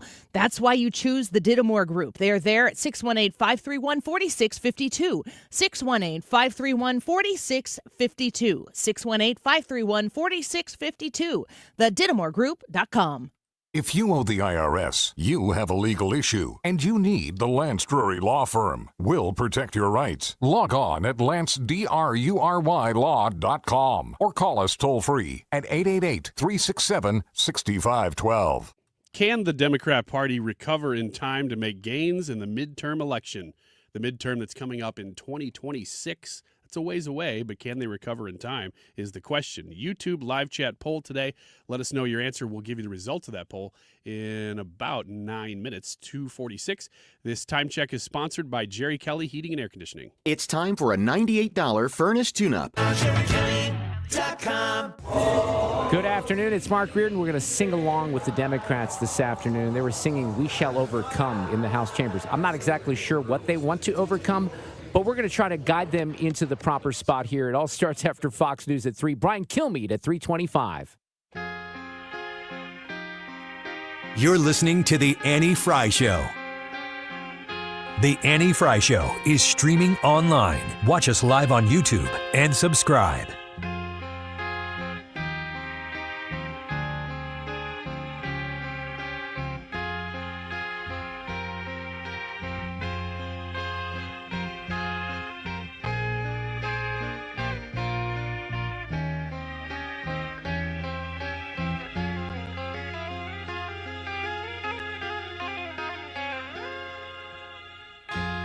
Every time that I look in the mirror, all these lines in my face getting clearer.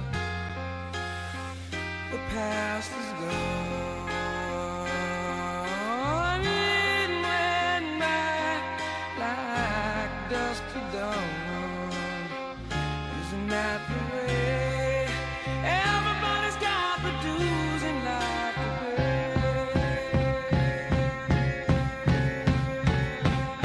Yeah, I know nobody knows where it comes and where it goes.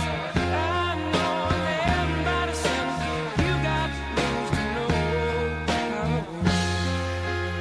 Ender, watching us on YouTube, wants to remind us to ask ourselves, which side are you on? Which side are you on, Ender? Come on. Did you see? I don't even know if I have the clip of it here. Did you see that when they censured Al Green that they broke out in song?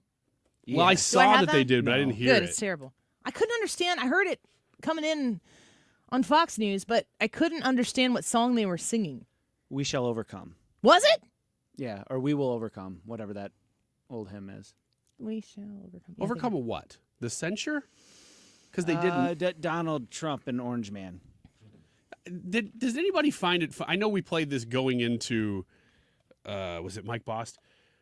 So it was hard to dissect all the different things that you could talk about from that one little clip from Al Green. But he talked about he was standing up because of people without health care. What possible argument is there that he was making in that moment? Friends, I would do it again. I have to be candid with you. I'm not trying to in some way insult you. This is a matter of principle. This is a matter of conscience. There are people suffering in this country because they don't have health care. I'll close with this. On some issues that are matters of conscience, it is better to stand alone than not stand at all. Yeah, he did that because some people don't have health care, and that's somehow Donald Trump's fault. How many people just lost health care in the last 6 weeks? I don't think any. Well, unless you're talking about just because they lost their job.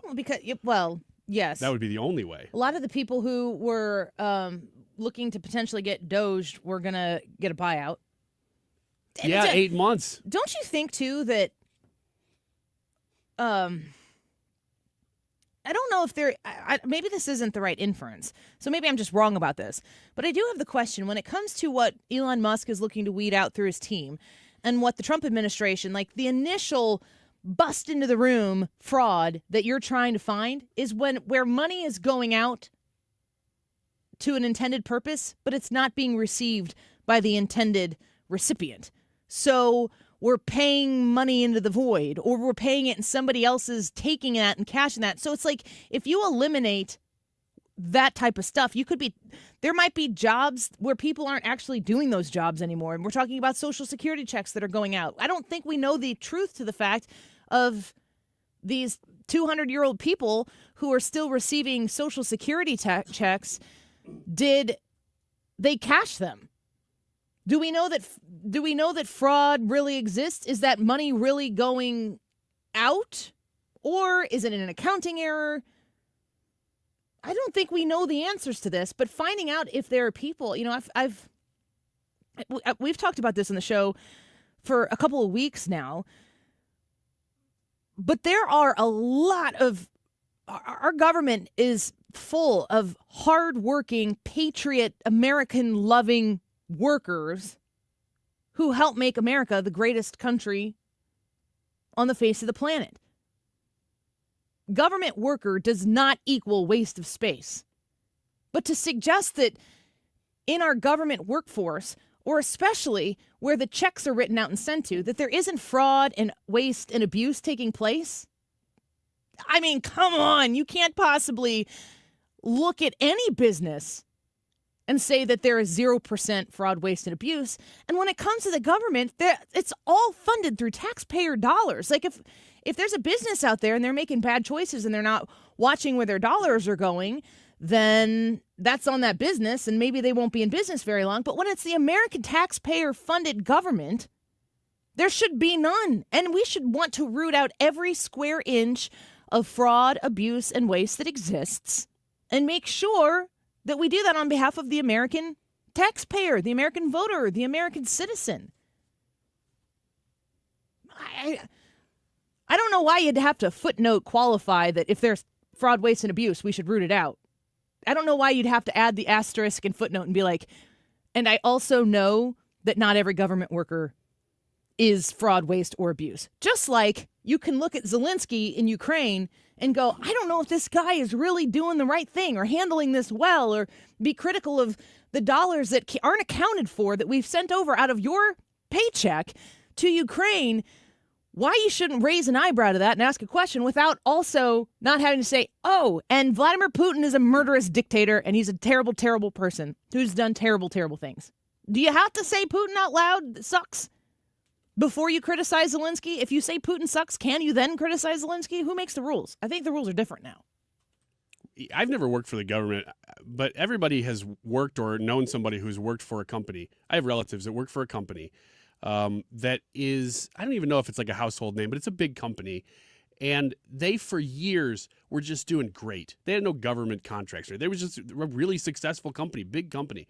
And for years, they did so well that they would hire the craziest jobs. Like, oh, this is the quality assurance manager for this department to make sure that they're having good mental health. You know, like these things that you're like, is all this really necessary? But when you have that much money, you can just do it. Then finally in 2020 and 2021, they hit the wall and came back to reality. The money just wasn't there. They weren't doing well. They had to start making cuts. So they started cutting people they weren't doing anything wrong, but they were just in jobs that were unnecessary.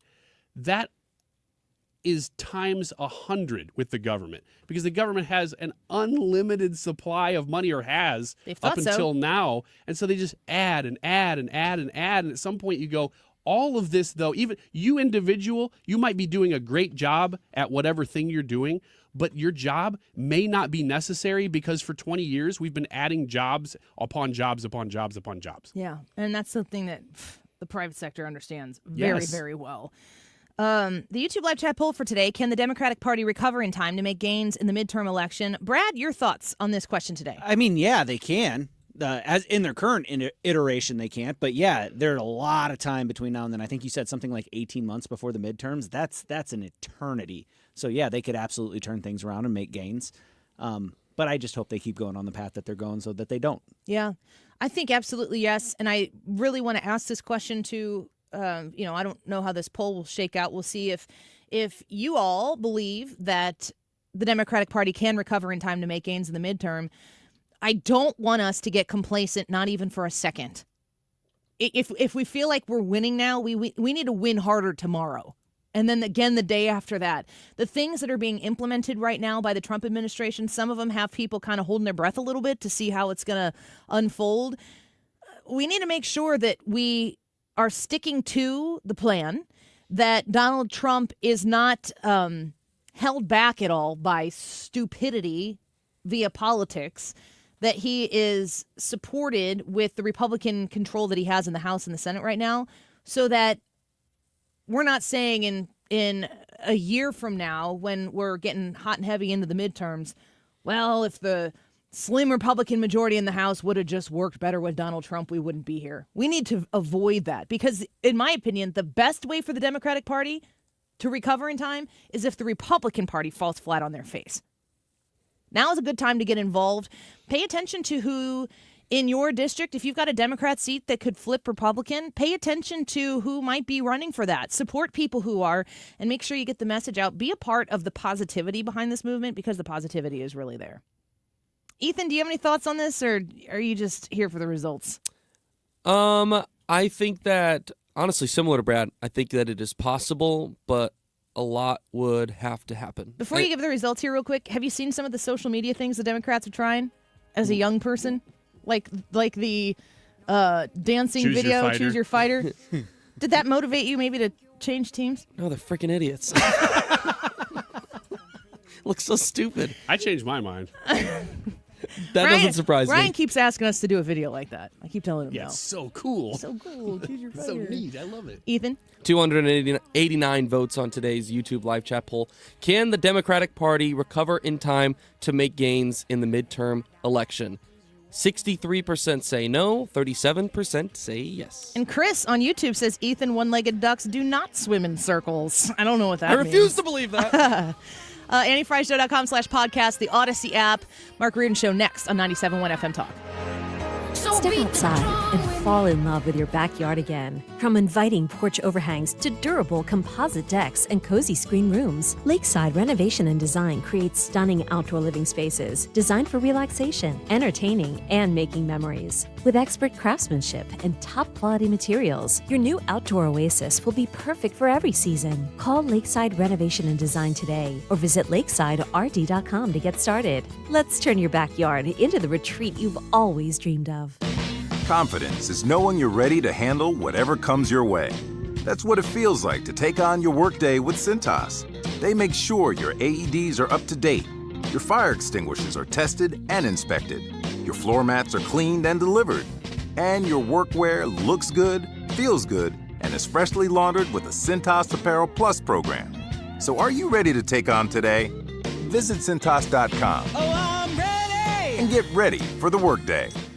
I had the worst dream last night. You were in a car crash, and the kids and I were on our own. We had to move out of the house because I couldn't afford it anymore. That's awful, hon. My brother was saying he got life insurance from Ethos. With Ethos, it only took 10 minutes, and he got $2 million in coverage for around $2 a day. It's all online. No medical exam. He just answered a few health questions right from his house. Ethos, here we come. Visit getethos.com. That's getethos.com. Sample rate is a 10-year term life policy for 30